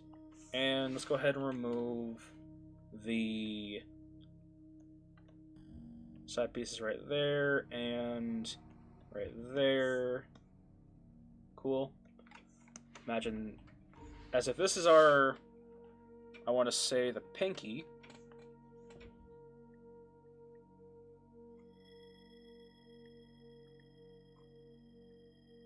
Is that a hold on. There's 5 right there, but there's 4 right there. That might... Huh. Interesting.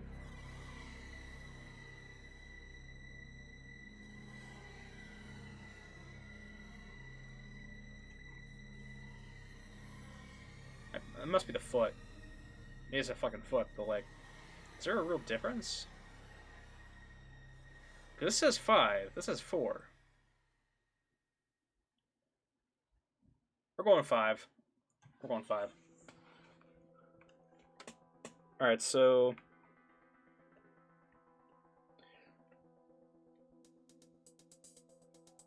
So I guess we're going with the bottom reference then. Alright, so... Let's go ahead and do this. Let's go up there.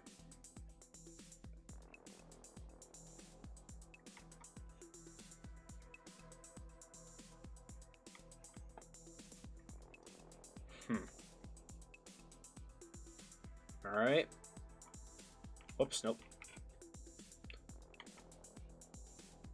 I want it to be spread out. Not too spread out, though. Alright, so... Got that going.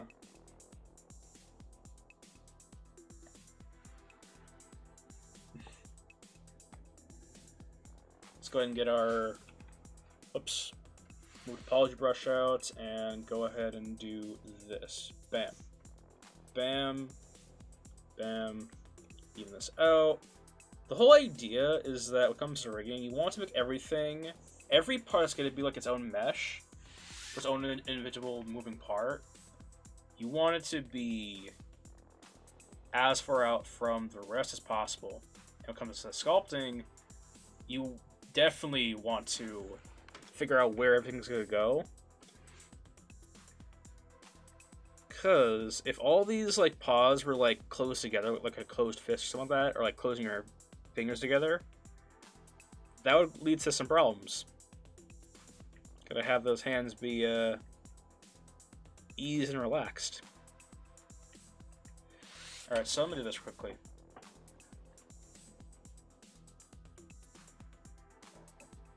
Gonna make the points.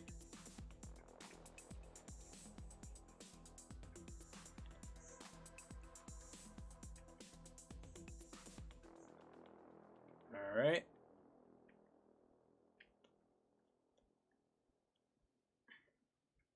Alright. Let's do that. Not too focused on this little piece right there. That's like literally for reference. Size reference. Alright. Who followed? Jerry G3. Thank you for the follow. Let's see here. So, following this reference right here, but I'm also trying to follow this up here. It's supposed to be like a bare foot or a bare paw. I don't know. Seems off to me. Because we have 4 toes there and 5 right here. It's the same bear, probably. Or different bear. I don't know. Maybe this one has like a... Maybe this one came out of a picture book. Who knows? But all I know is that we're making a bear paw, whatever. I might as well be using a pastry bear paw for reference, probably. Alright, let's see here. Move that in. Let's go and do this. And I'm not too focused on like adding in like polygroups yet, because my whole plan is going to be to go into dynamic subdivide and just do this to flatten all out. Same time, I also want to make sure that we don't have like boxy style nails here, or fingerprints basically. But first, let me do this quickly. What bear paw isn't completely without the paw itself? Or the palm. Let's go ahead and do single poly. Let's go ahead and do this. Let me go ahead and flatten this. Alright. I don't care where the loops go. Just gotta put them on. Actually, let's do this. So, if we have this right here, right? It's almost like we have a large portion of the palm and like a little ball point, basically. So, go ahead and do that. Because I'm assuming that the fingers are going to be arched. You know? Alright, so let's do this. So, theoretically, it'll be spin all the way across. Do that, do that, do that, do that, that. Oh, whoops, nope. Not that. Right there. And how about move this down a little bit, and then we tilt it up a little bit.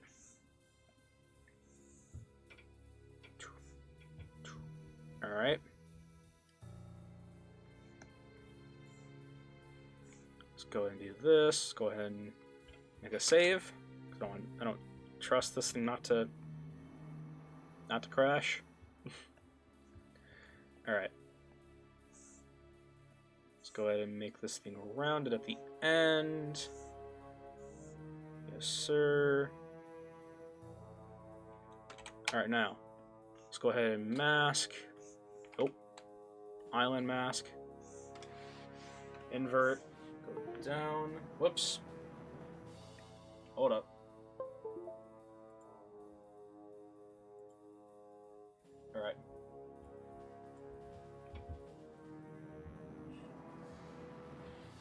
Let's see here.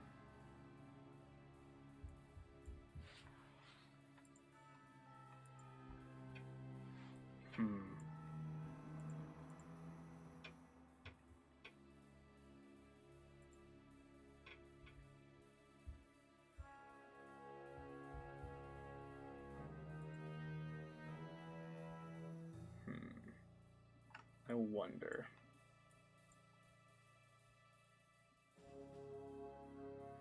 Oh, whatever. Let's go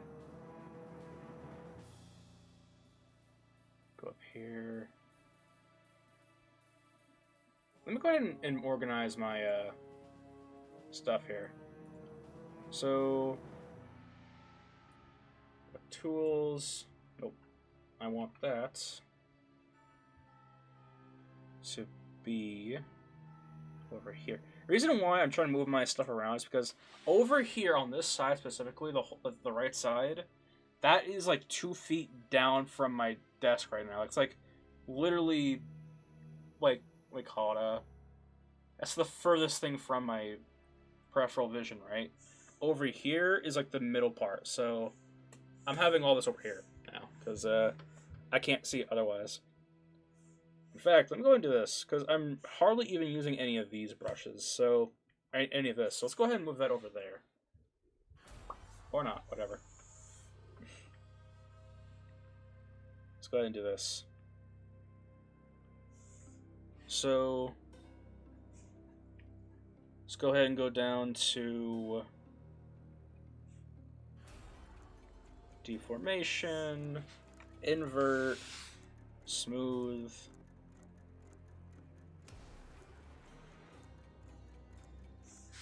All right.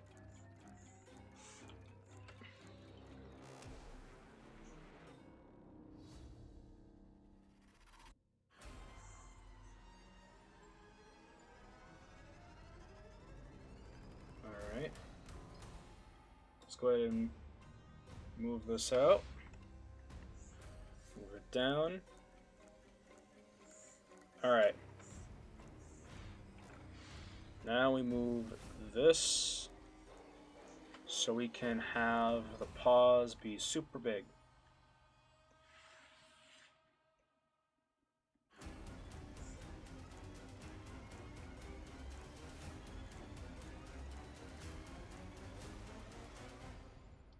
All right. Let's do that, do this, do that. Cool. All right. We go ahead and do this. Let's go ahead and add a non. Yeah, whatever. Let's just do this. Do that. Do that. Do that. Do that. Do that. Okay. Reason why I'm trying to put a bevel here so I can simply do this. I'm going to stitch and stitch all this stuff to the end point. So that way, we go ahead and do our geometry and dynamic subdivide. We get the roundness here. Because if we don't get this, it'll get these edges right, and that's not too good for bear claws or the fingertips. Whatever. Bear tips, fingertips, whatever. So I'm gonna do that. Best part is, I am not completely helpless to how far I put this. So I can do a wide variety of different boxed in type of stuff. So I can do outwards like this to give myself, you know, more of a weird shape one, which I might do this honestly. I'm also going to do the same thing up here, down here to this little larger piece. But, you know, I can play around with this. So I'm going to do this. Let's go ahead and center this, these edges on top, on the corners to, whoops, to the centerpiece. Yes, sir. Whenever I have a tool or use a tool that allows me to do things like by its own, rather than me having to like move it around manually with a move brush tool. I'll always do that, all because of the fact that like it's just simpler to me, easier. So let me go ahead and do this. Looks like that. Now let me go ahead and do end brush.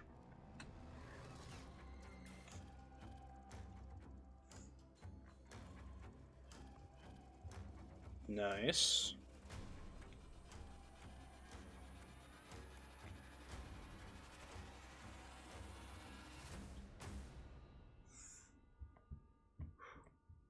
Sweet. Alright. So also allow us to do our call it a quote unquote we call it dividing, basically comes to the limbs or the parts here, because we go off and do our oh so important rigging. That will be important to basically allow us to not have the skin weights be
got part reason why all these characters take so long to make for me, because I'm doing this pretty fucking relaxed. Like I'm not on a time schedule or time crunch basically, so I'm not like rushing this.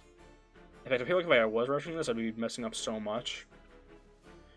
But essentially, we call it one of the reasons why it takes so long for me to do this type of stuff is because of the fact that I like to salvage everything. Hands, the paws, down to literally just the fingertips probably that I'll use for this guy. Or a salvage.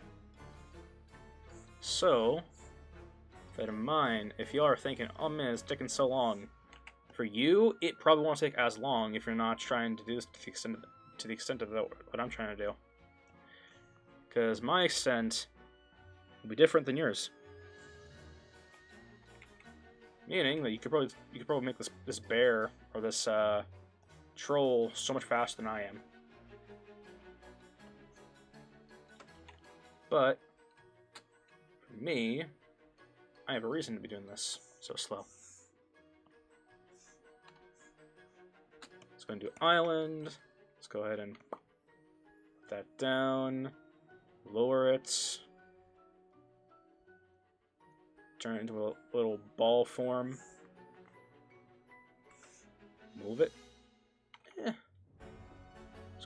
that. That.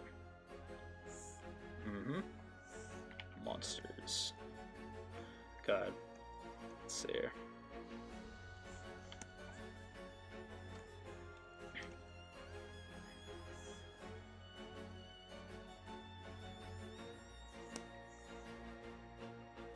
All right.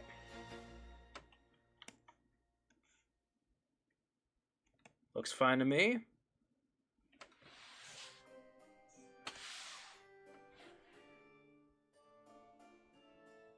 Can definitely make a hand out of that. Let's go ahead and let's save and copy that. And let's not forget the height, or the size. Let's keep it as is. So let's go ahead and do this. Do that, do geometry, do dynamicness. Alright. Now, it's literally an easy way to do this. Easier. Let's see here. So, let's go ahead and give this thing its first subdivide. Because I am going to be doing this so quickly.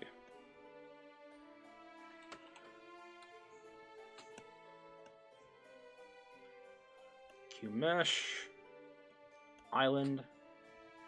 Like I do it from here or no? Right now, yeah. All right.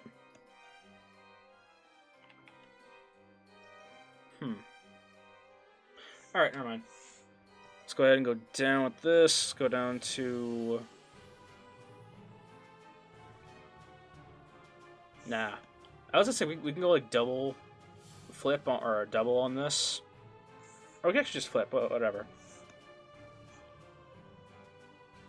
Oh no. Flip from demodeler. I mean, let's go ahead and do everything.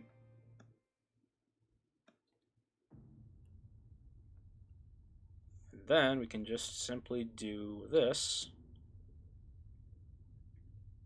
Let's go and do it with all. Probably just dino ball actually, or ball group ball. You get all that, and I'll go ahead and save it. Go down to deform smooth, and let's go ahead and do a little bit of a brush. Oh nope. Let's go ahead and do a little bit of a smoothing tool. Ooh.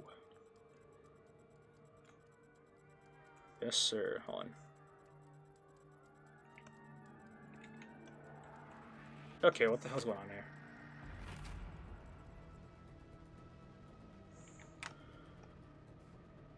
Huh.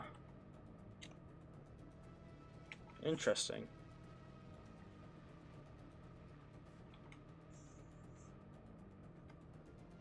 Well, whatever.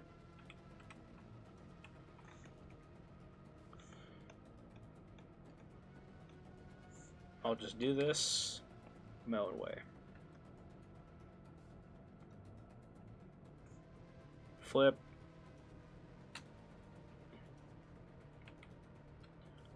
Or extrude. All faces. Go right there. Cool. Alright. Now, this is what I plan to do. Instead of making each individual finger, I can do just smooth it down. Whoops. Smooth it down. Get a poly spear out, or is a spear?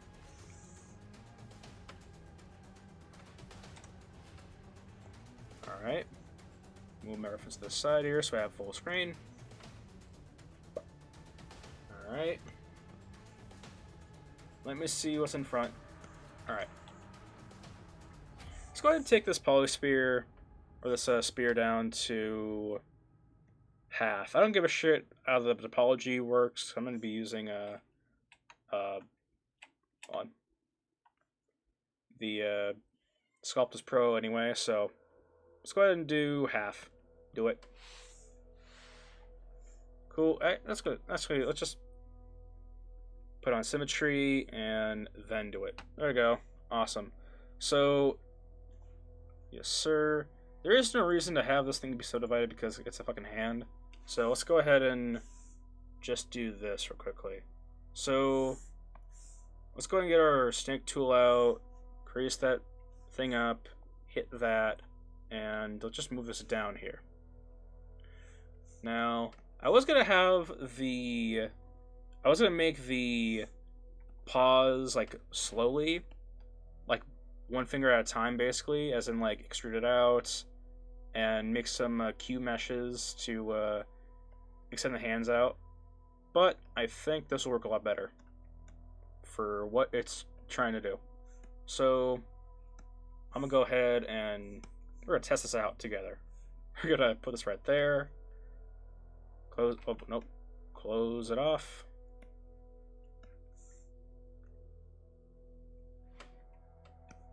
All right. Then we are going to use this back part almost like a canvas for us to go and do this. Make some instant fingers or paws.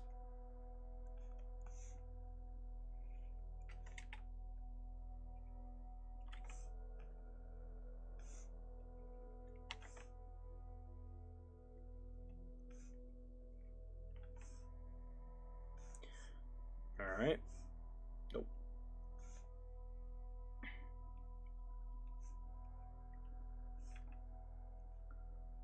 Gonna get this thing up here.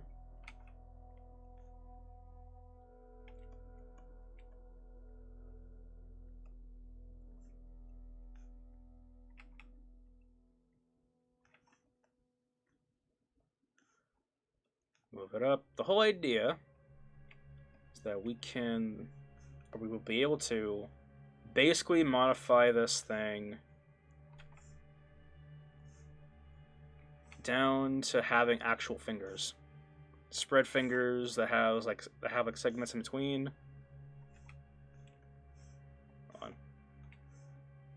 To allow us to simply make the hand a lot faster.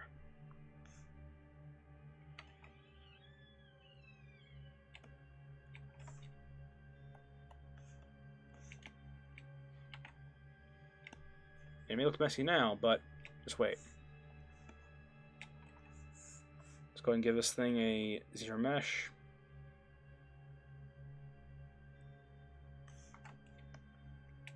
Whoa.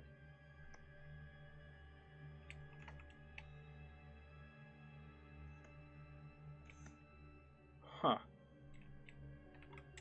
Interesting.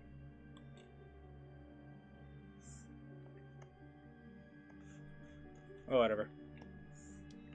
Let's go ahead and get ourselves a bit more. Until this entire thing is basically coated or covering. Alright.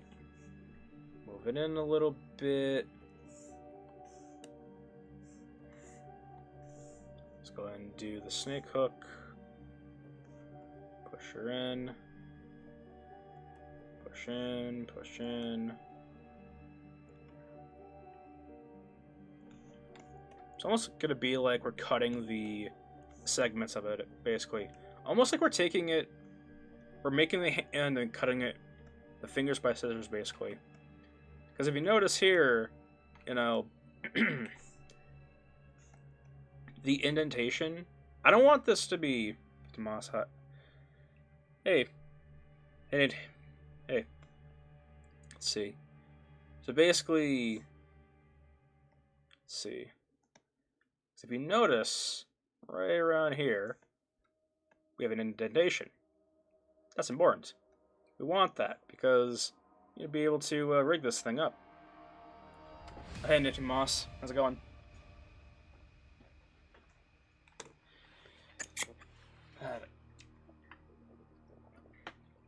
Oh man, it's been a long day. How you been?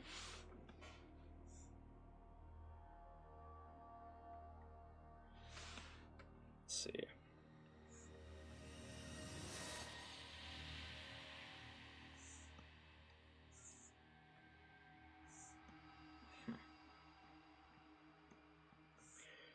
Let's see here.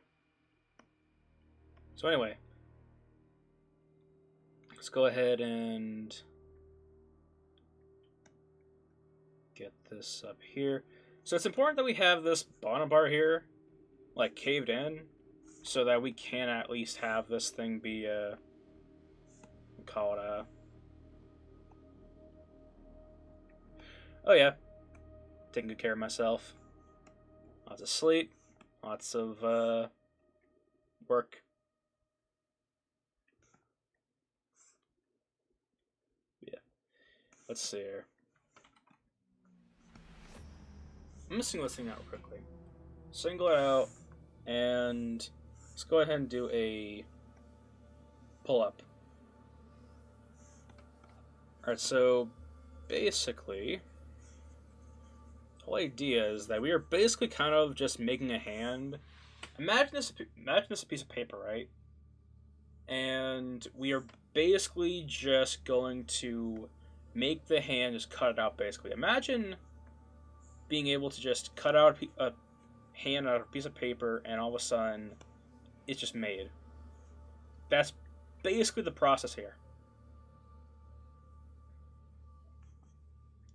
Because this guy's hand, being a bear claw, sort of like a bear claw, is going to need some form of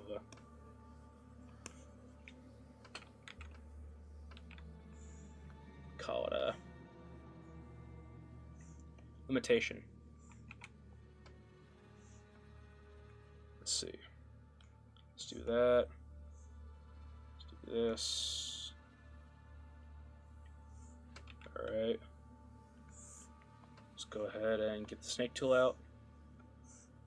Bam.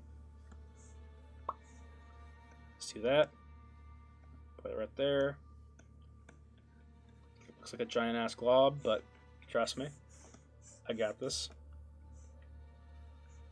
I think what a lot of times people typically do in art or 3D art, it's like they'll do certain methods right, or they'll back out because they don't see the final product.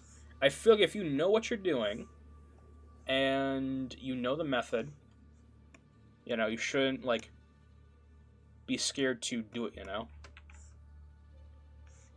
Because this,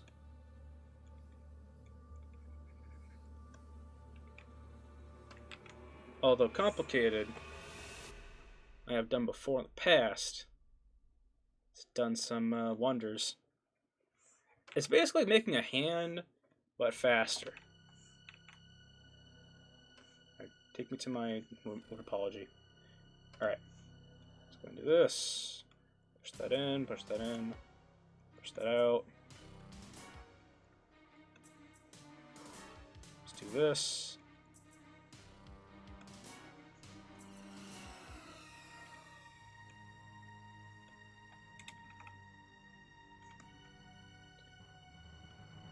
Also, I would call this actually the my cookie cutter style tip thing.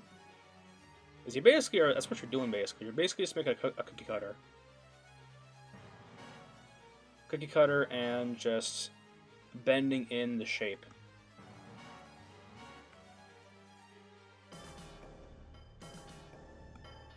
Let's see. My reference. Yeah. This portion of the hand is going to be facing. Let's see here.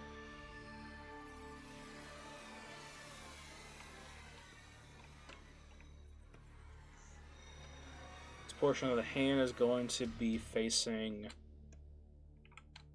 down, or angled downwards. Polygroup ball, or island, I mean. Do that. Tilt it in. Do that. Nice. Because right around here is where I want the hand to really kind of just be free. You know?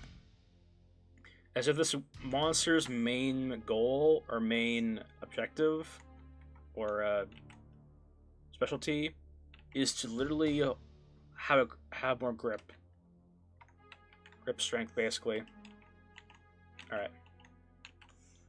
Let's go and do this. Alright.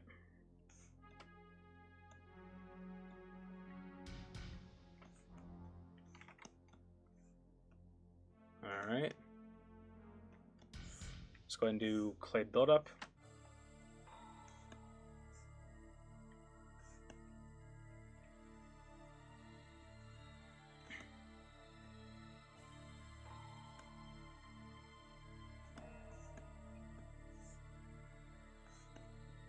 Alright. Do that.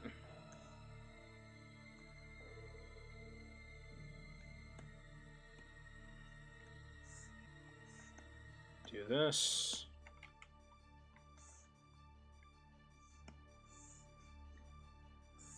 Let's go ahead and do the brush. It's very important that we don't modify the back portion of this. Alright.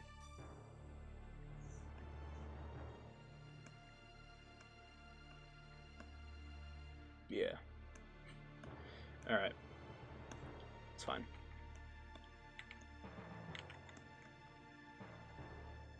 Alright.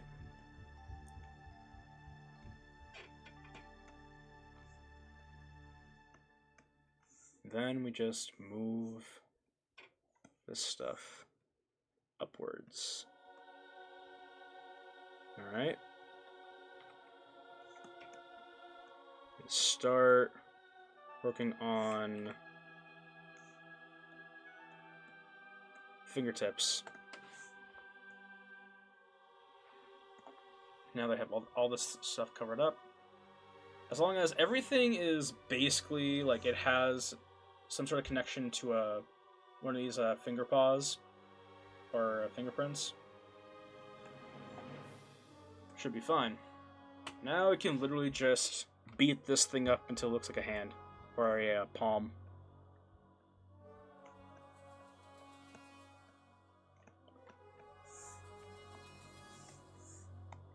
Which I plan to do. So let's go ahead and do one of these, or let's go ahead and do a build up. Soften that.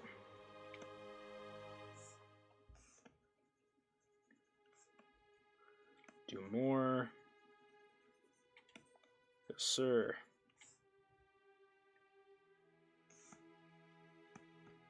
No.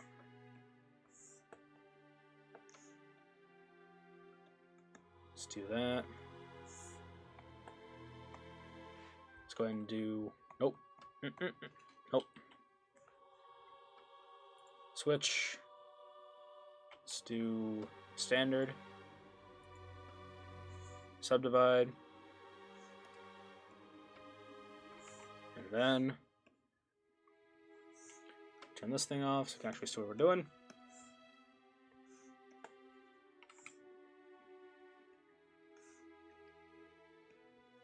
Yes, sir.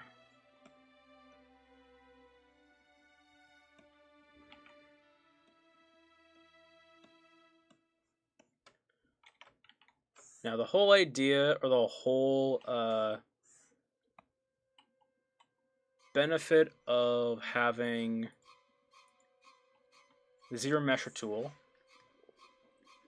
is that you can basically kind of manipulate the tool to allow you to make certain meshes without actually having to go for all the work of making the mesh.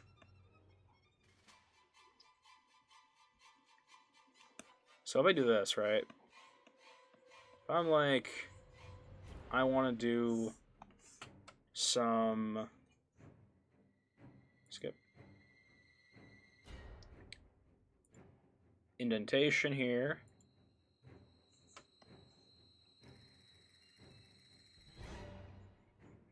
Right?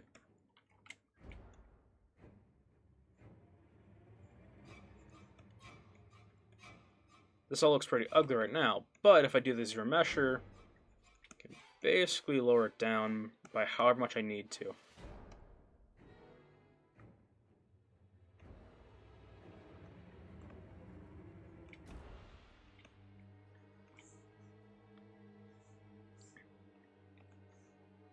Alright.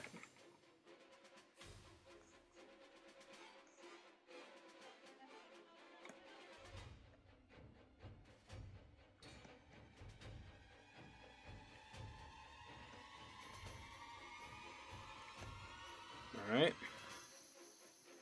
There's that.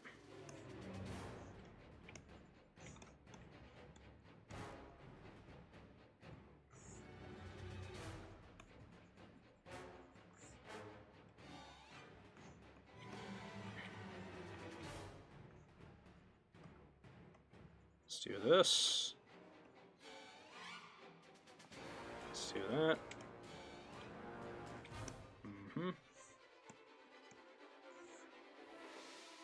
Let's do some more. Let's go ahead and zero mesh it now.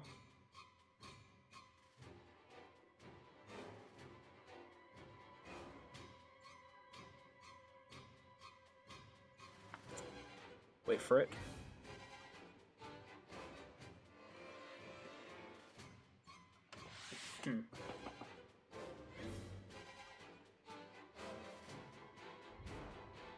All right.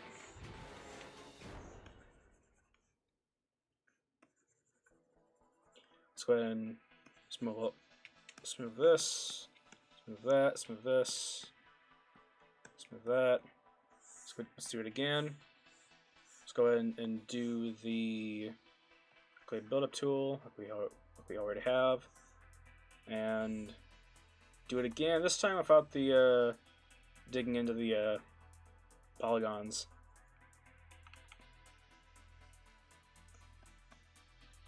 This time we are purely... Actually, let's use the snake hook tool to do this. We go down. And I don't care how wrinkly this thing starts to look. At the end, it'll look great. Don't worry about it.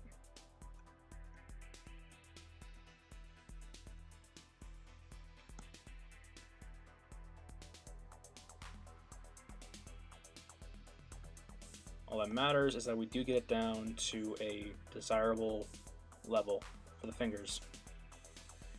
And I wouldn't do this for I wouldn't do this method of making hands for a human. For a human, you definitely want to do it the traditional route where you just make each little section, you know, mesh by mesh, you know, cylinder by cylinder. But when it comes to a bear claw, I would say this method won't be so bad.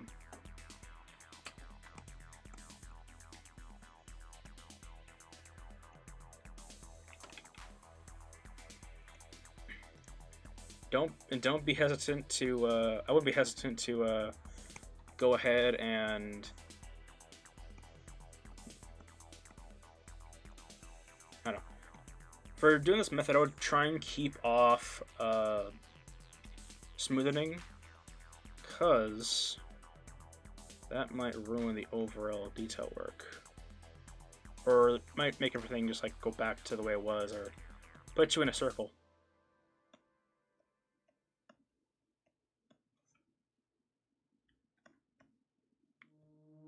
Alright. Let's go ahead and move this in. Move that in. Yes, sir. Alright. Let's go ahead and do a polish.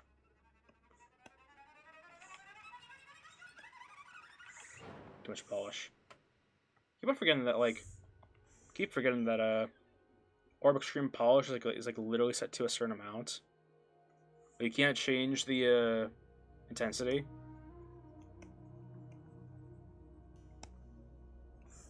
Let's go and do a flat. Oh, flatten.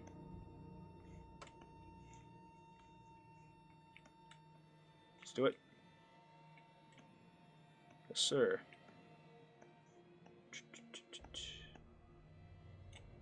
All right. Let's go ahead and now do a no. Do that.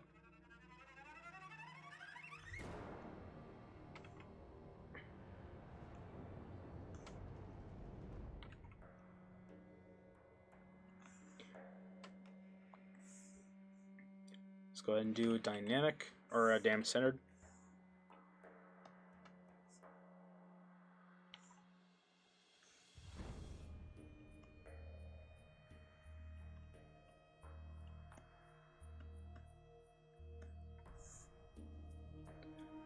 Do the zero mesher. All right.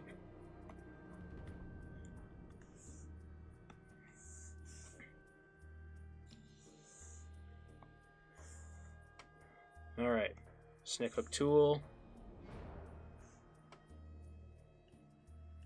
Go down. All it takes now is to make this a little bit more even. Because this will be wrapped by fur, mostly, I'm not too concerned about how perfect the skin is, because we have to remember too, this hand is going to be skinny.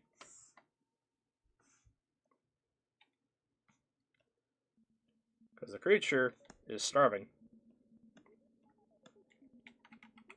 So it being a little bit deformed wouldn't be so bad.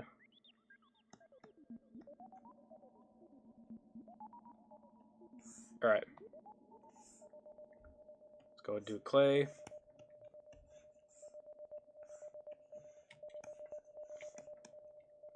Do this. Do that. Let's go ahead and do a pinch. Where's pinch?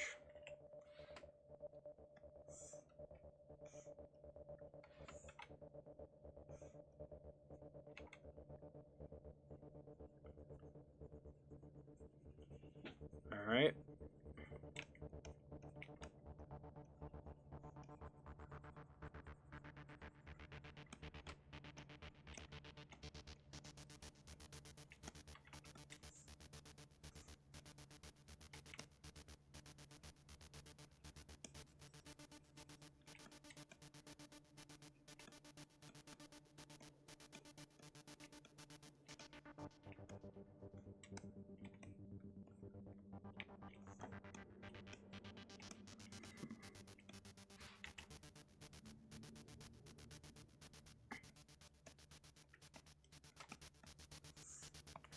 Go ahead and do a flat.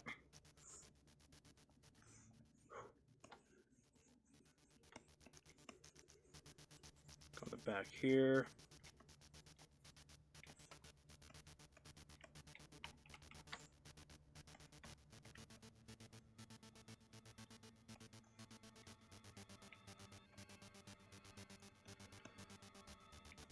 Alright. Deform.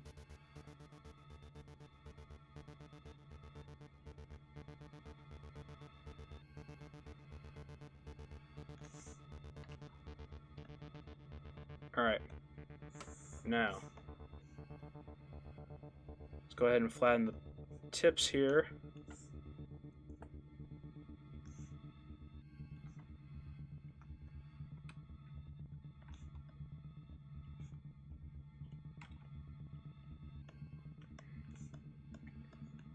Alright. Let's make sure this finger right here isn't going to be so huge. Because the whole idea is that this is going to be a character who is, again, starving. So I don't want to have this finger being too big. As if all the fat, like, literally came out of his body and only left at the fingertip, you know? It's like, huh? Alright, here. or only fat he has left is in this one finger, basically. So let's go ahead and do this.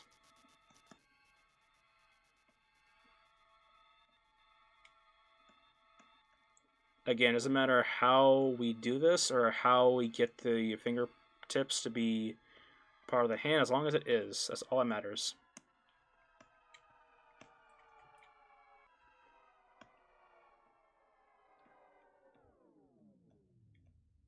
Alright.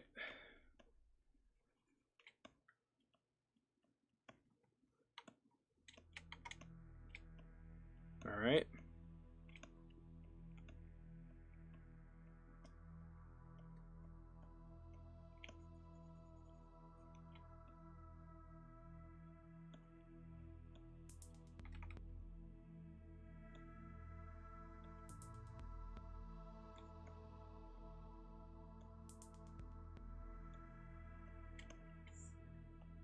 Alright.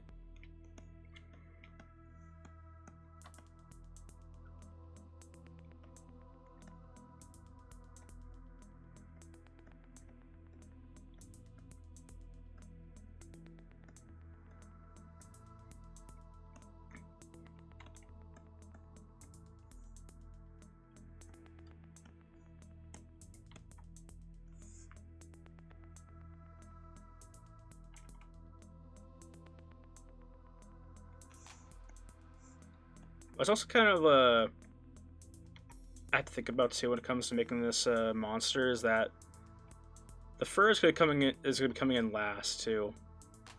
The fur, which I plan to make out of image planes just planes with you know, making hair images and Photoshop.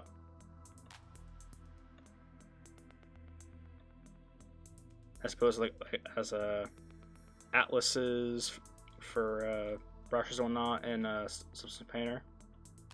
So comes to that.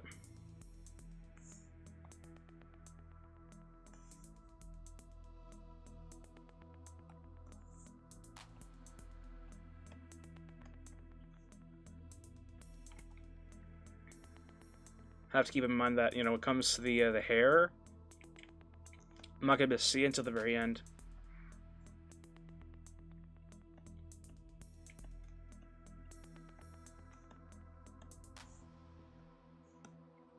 Let's see here. Let's go ahead and use. Let's go ahead and rotate some of these paws real quickly.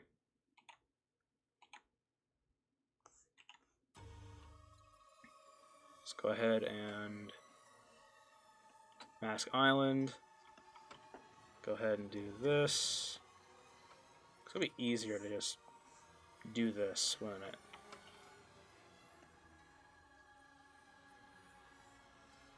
Alright.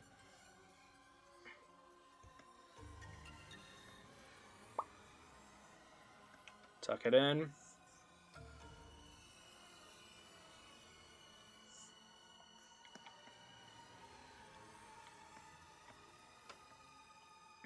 Tuck it in.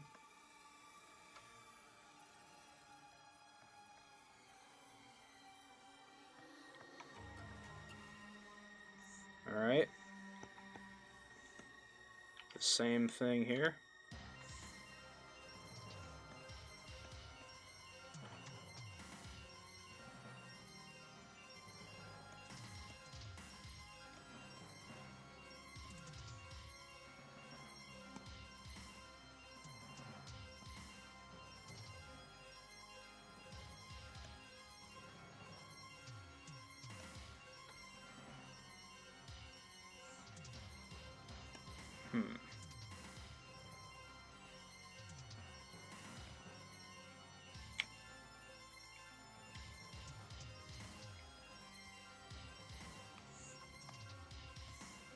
Alright.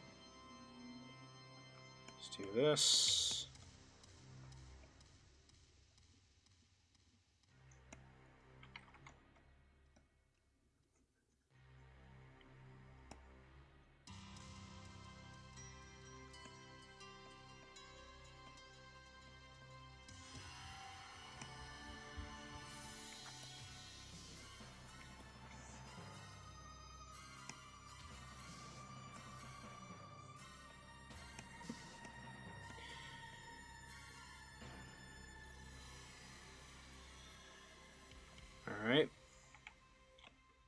go ahead and make this thing low poly as hell.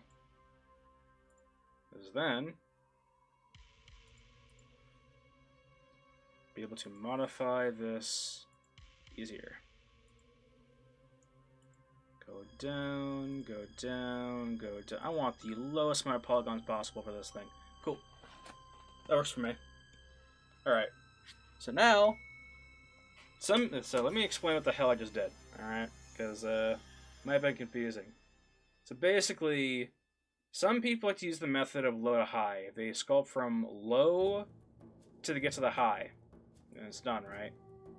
But when it comes to getting certain styles of like edge and whatnot, or edge curvature,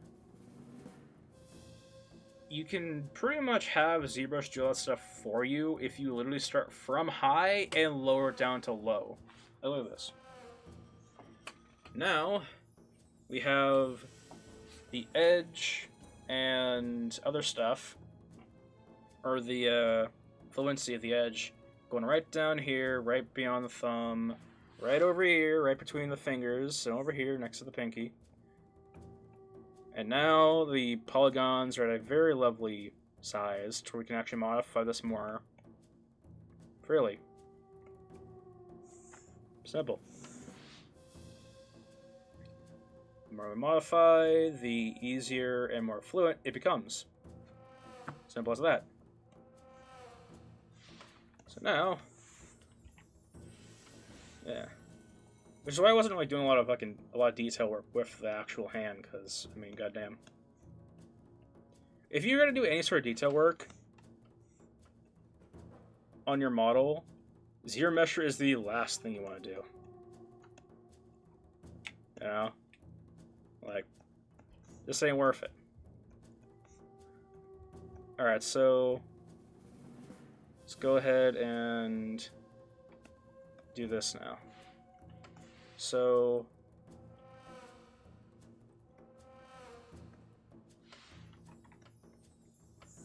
let's go ahead and get our Z-Modeler tool and do this. Island, mask.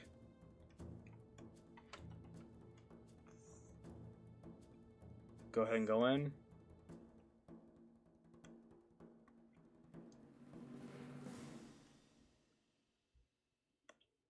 All right.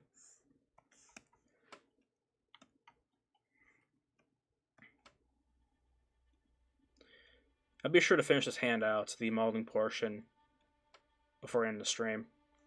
Because usually I'm doing this stuff for like, call it a couple minutes, or a couple, it's about 3 hours or so. But to finish the hand, I'll be sure to be here for when I finish the hand, because I don't want to, like, you know, leave it on a cliffhanger for like one portion of the model or the creature. But yeah, so let's see here. Sweet. Let's do that. Move it over. Sweet. Tilt it down. There we go.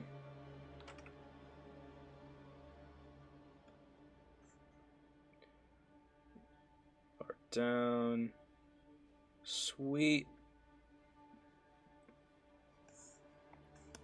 I'm not too concerned if like the hand mesh or the flash is like going to be digging into the fingerprints yet, because I'm literally just placing it. I can modify it later. It's fine. So let's go ahead and put that in. Sweet.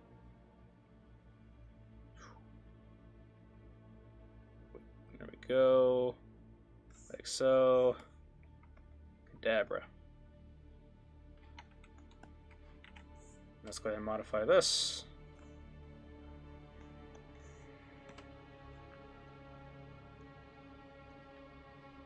Now I can modify without having to be so finicky about modifying the other fingers, basically. Because we have the points to do so. or the vertexes, I should say.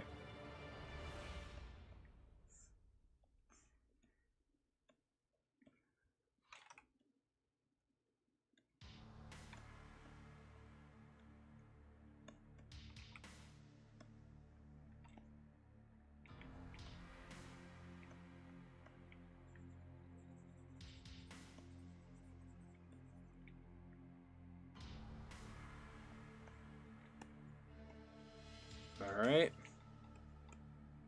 And at that, let's go ahead and... Well, let me go ahead and do this. Modify the tallest or biggest fingerprint. Oh, nope. Let's go and do this. Do that. Sweet. Do that. Lower it down. Cool.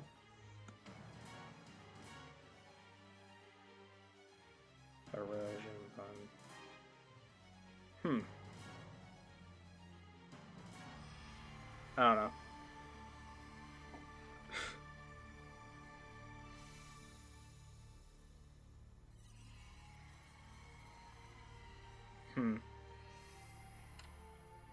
I'm not sure why I'm trying to, like...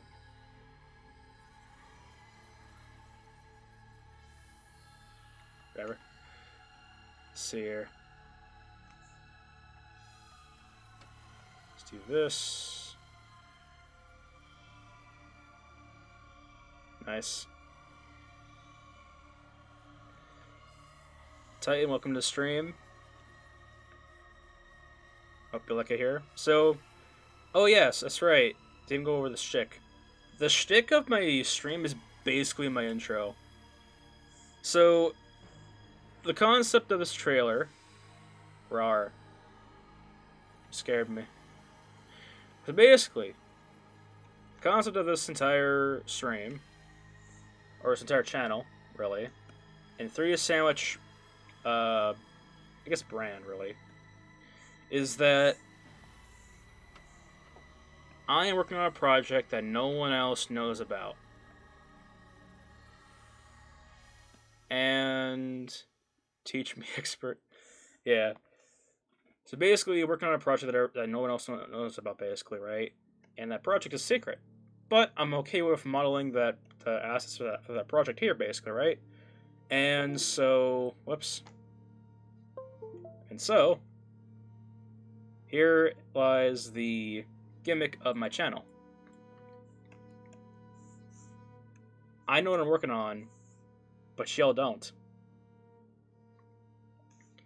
And anyone is willing to take a guess, a stab at what I'm working on. And yes, it's for a game. That's the only hint that I've really only given. But other than that, it is perfectly kept secret. There's gonna be a lot of props made in the future. One specifically working on is a weapon shop, which is going over quite well. Finish this bad boy up. Working on a vendor shop for a honey stand.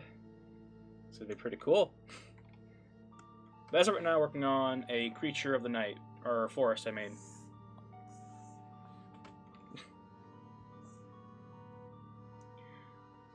Should be pretty cool.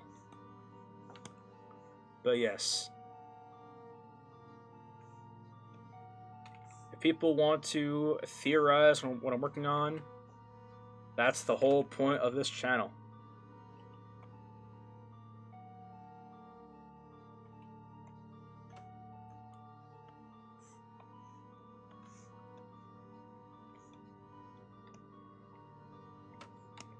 And I will be sure to answer all your questions with the absolute utmost non-descriptive answers. Alright. But yeah. Let's see here. Finish out this hand. Polish. I don't know, I'm just trying to stay awake right now. The reason why I stream for 3 hours straight is because, like, I can do this reasonably without, like, passing out, basically. Because all this stuff takes a lot of brain power. And that sometimes can be tiring.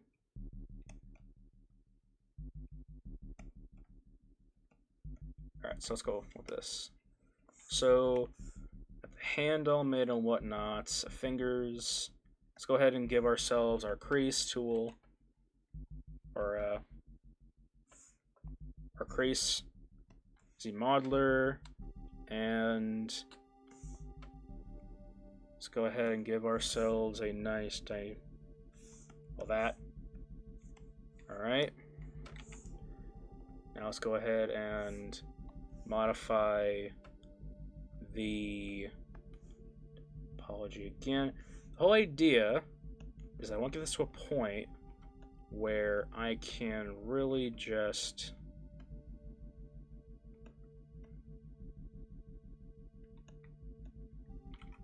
group it all together.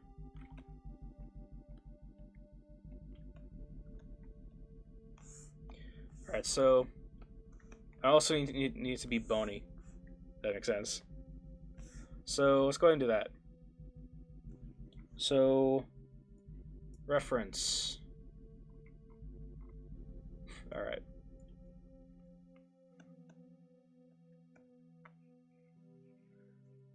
Do that. Do this. Like, if his fingertips are, like, poking out from his hand, basically, that is kind of, like, the overall gist of what I'm trying to go for here. Because his arms are skinny. This man's starving. If I make any portion of his body have even just a little bit of fat, or more fat than the rest, then that might be off. Because when it comes to losing weight or losing fat or anything like that, it doesn't come off in certain areas. It comes off all, we call it, naturally, basically, you know? It's like, if you want to lose fat in your gut, too bad. When you lose weight, you're going to lose fat everywhere. That's how it is. So if one place has more fat unusually than the other places, then that is going to look very off, you know?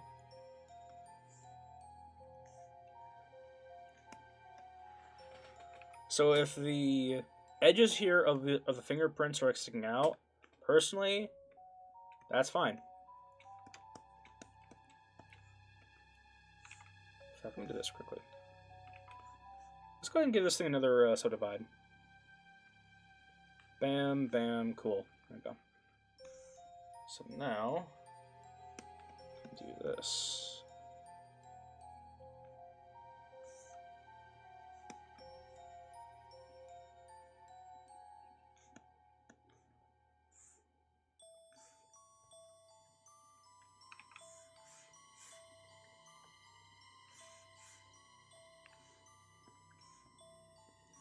Back face, crease.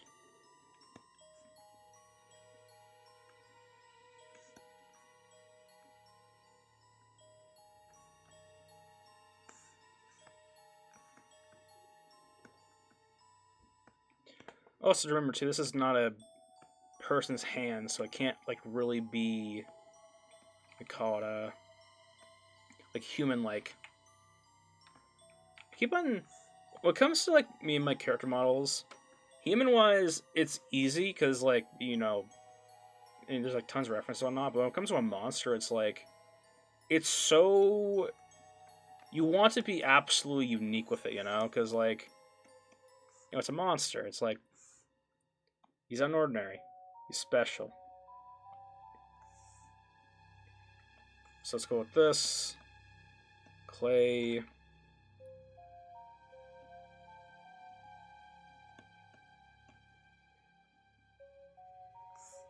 Let's go ahead and do a.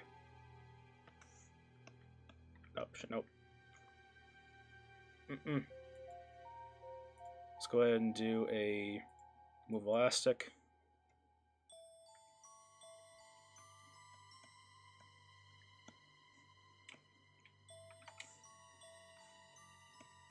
Alright.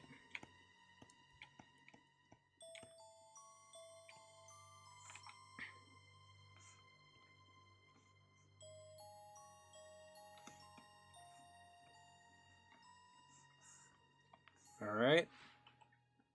Damn standard.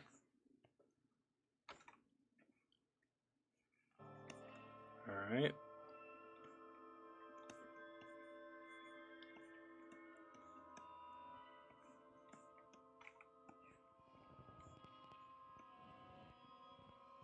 Alright.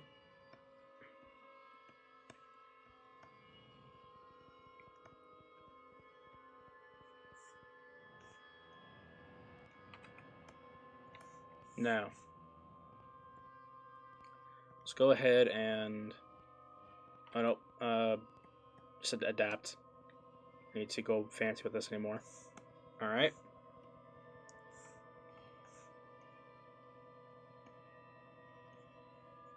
Alright. Now let's go ahead and go down to deformation. Do this. Whoop.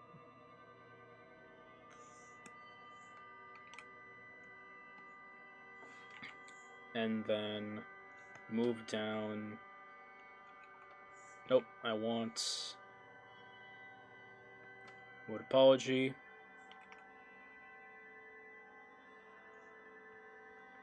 Move that down. Yes, sir. Move that down, move that down. Alright.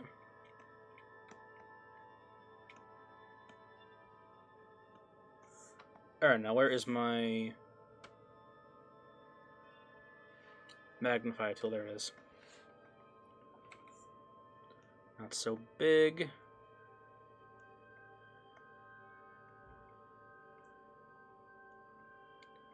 Bam. Bam. Bam. Bam. Bam. Bam. Close that. Nope. Let's go ahead and get the pinch tool out. Put that inwards. Alright. Doesn't matter if it's all slanted or whatnot, because I'm going to fix it later. Let's go ahead and get our snake hook tool and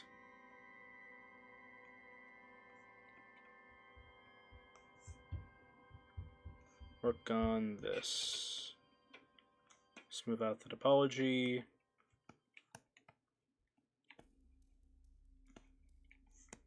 Sweet. Alright, now.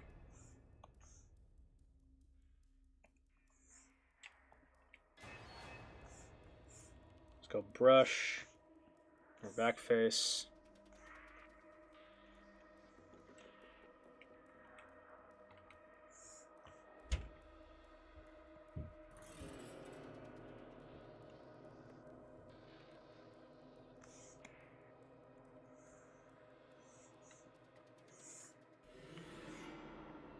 Alright.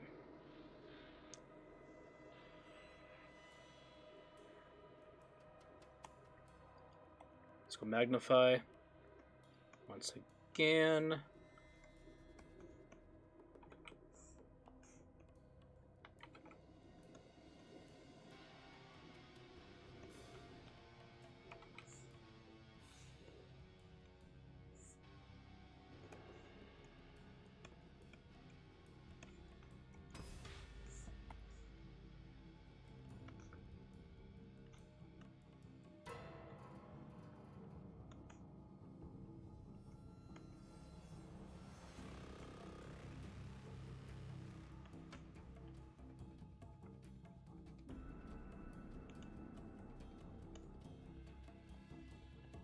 Alright.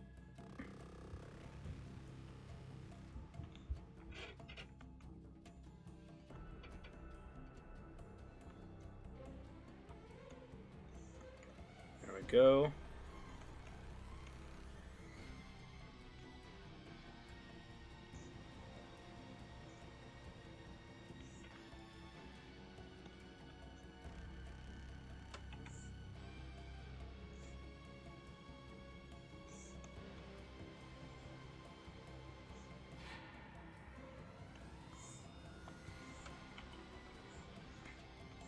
Center brush.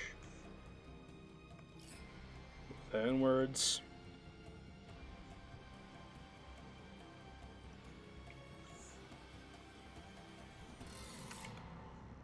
Alright, cool.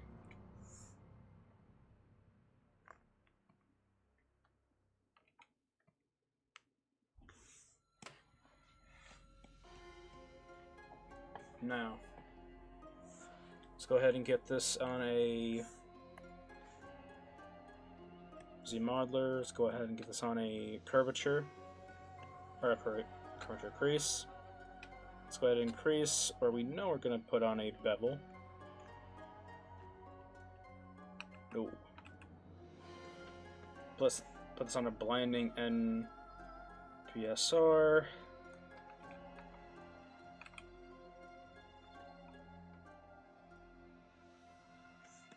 Alright. Show me.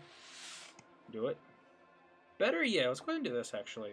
Because I know I'm gonna have this thing be like literally. This thing literally be like around this entire area. So let me go ahead and do this. So let me single this out and start slicing.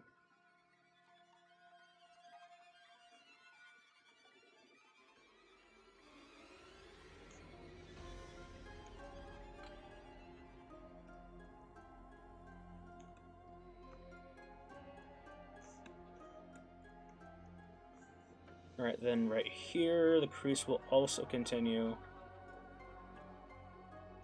Complete. Oh no. Just keep doing that. Nope. What's kind of tricky about the Z-modeler tool is that you really have to be very finicky about where you're placing all your stuff. All your creases. Everything else. Hold on. So let's go ahead and move this back to base color. Go and do that. And let's put this up for... Let's do this quickly. Smooth that. More intensity. More smooth. Nice. Alright. Let's go ahead and do a crease here as well. Bam, bam, bam. Bam, bam, bam, all the way around. There we go. And there too. And there. Let's go here too. The whole idea is to give us a piece of leverage to rig off of.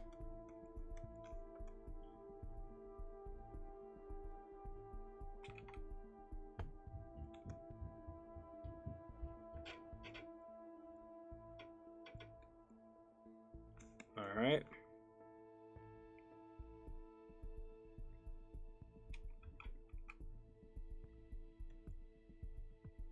We'll go back up to the blinding NPS shade.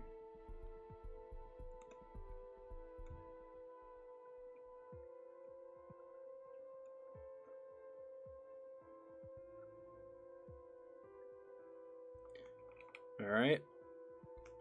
All the way across. Let's do the same thing for here.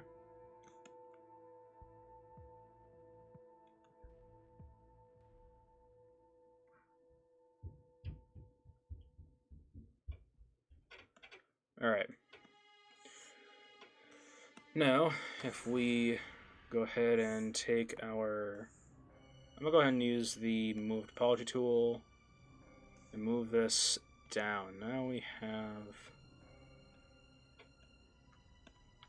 Oh. A little bit more. Move that down.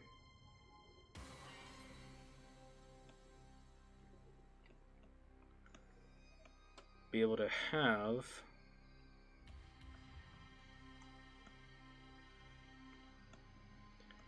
our nice little crease marks.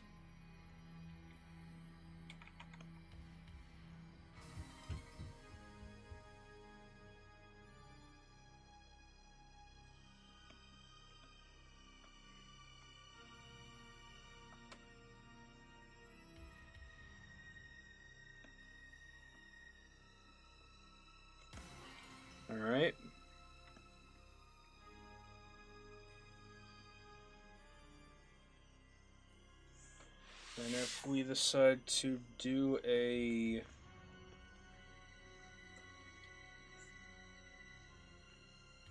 crease and bevel.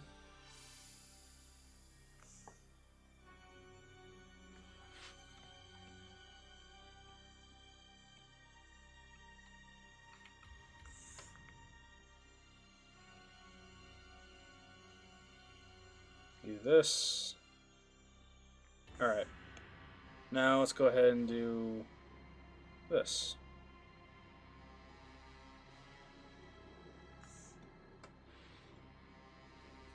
Alright. We have that in order. Let's go ahead and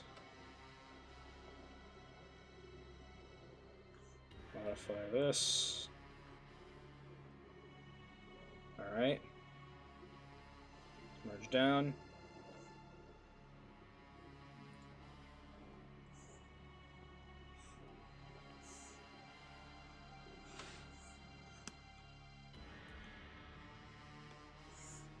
Alright. Let's do clay buildup and go along here.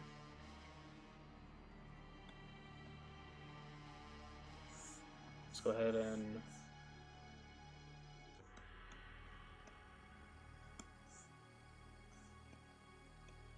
do this.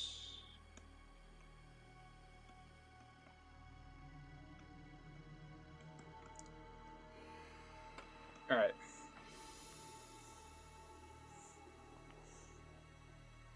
Quick little flatten on the sides here.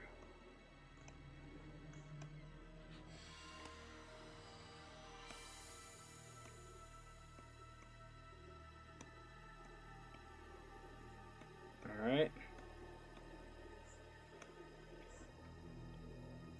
Let's go ahead and do a extreme polish.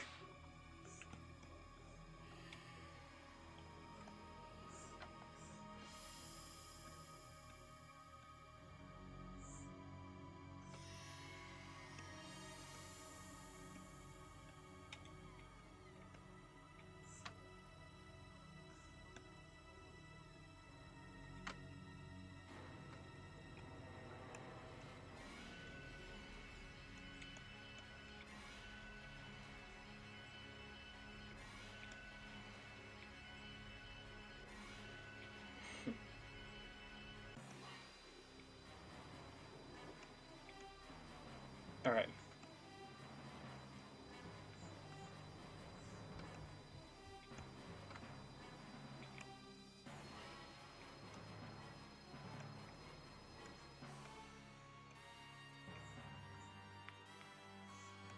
Again, I'm not too concerned with the what happens or this looks like if it's not divided by the dynamic symmetry or the subdivide. All I care about is what it looks like when I have it like this. That's all I care about. Because this is what will actually be present when I go to modify it.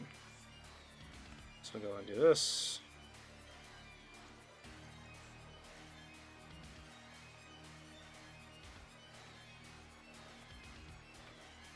Alright. Now that we have that in order, let's go ahead and put this on our character. Back to him.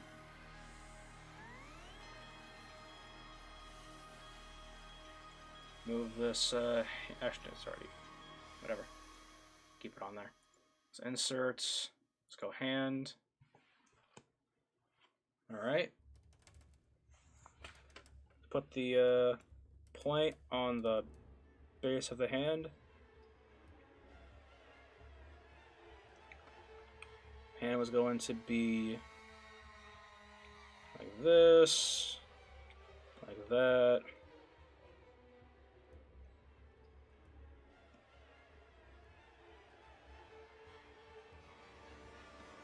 There we go.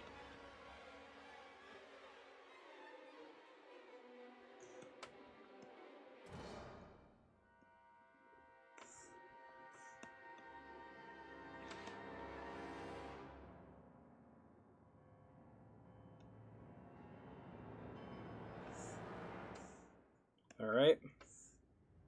With the hand, we can simply do one of these. Go ahead and take a snake hook. This is why I didn't want to, like, modify or put the hand, or take the both arms and have them be one mesh, because I'm gonna be mirroring this anyway. So I figured I might as well just save that for when I'm doing this right now. So let's say this is his wrist. All right. So it grabs onto things, kind of webbed.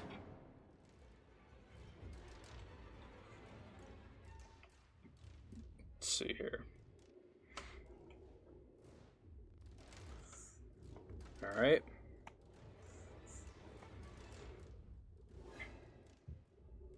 Let's go ahead and polish. Let's go ahead and take the build-up tool. Try and subdivide. One of these. Yes, sir. Let's do a magnify.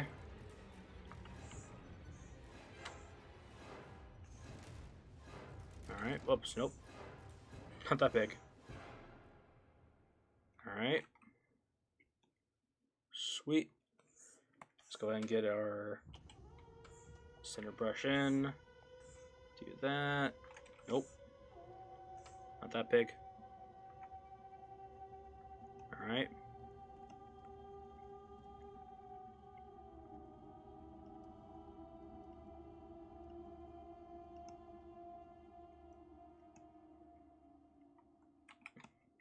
Looks good at a distance. Typically, looks good in person. Or in hand, I guess. I don't know. In hand, whatever. Pun, whatever. Alright, so go hand like that. So this hand is like this. Hold on. Make sure this is positioned right. Don't want to leave y'all with this thing not finished for the hand piece. Do that. Do this.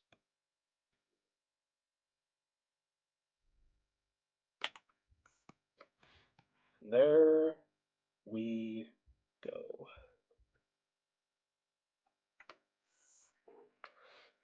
Alright, let's move his right side of the arm. We'll in fact use this as reference, I suppose. We'll name this hand. We'll throw the right or left left arm into the cycle bin. We'll copy the hand, put one hand into the resources bin. Alright. We're going to take the we'll just take the hand and move to the other side, or copy it, or merge it. I don't know, whatever. Let's do this, do that, call that hand right, call the next one hand left, down to deform, do mirror, the same thing for the arm after we duplicate, of course. Duplicate, arm L, L for left, deform, mirror, nope, mirror. No one said don't do that, okay. Alright. Sweet. Go and save this.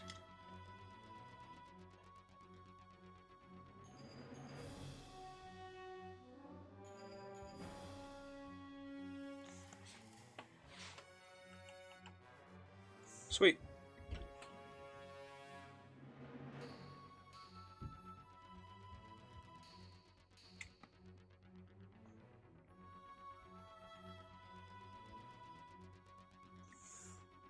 go ahead and do... Huh. Oh, whatever. Alright, so... check the height again. That's... Alright. Sweet. Dude is almost... the body part's almost done. In the next one, we'll work on his legs. The next stream, we'll work on his legs. It'll be tomorrow. Then we'll work on Brenda Sweet's Diamond Ring. After that, we'll switch things up a notch and move to the weapon shop that I have here that we're working on. Basically, it is a... well, it's weapon shop. You know? Got our weapons over here. Let's see here. Got a two types of shields, daggers, axes, hammers, a bow, swords.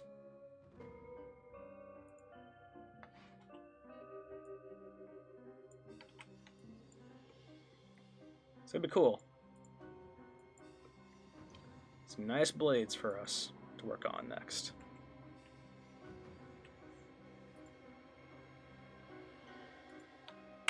But that'll be tomorrow.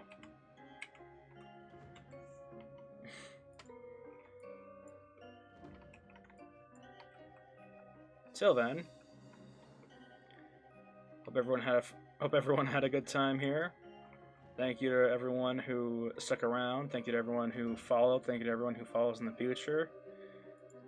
I will see you all later.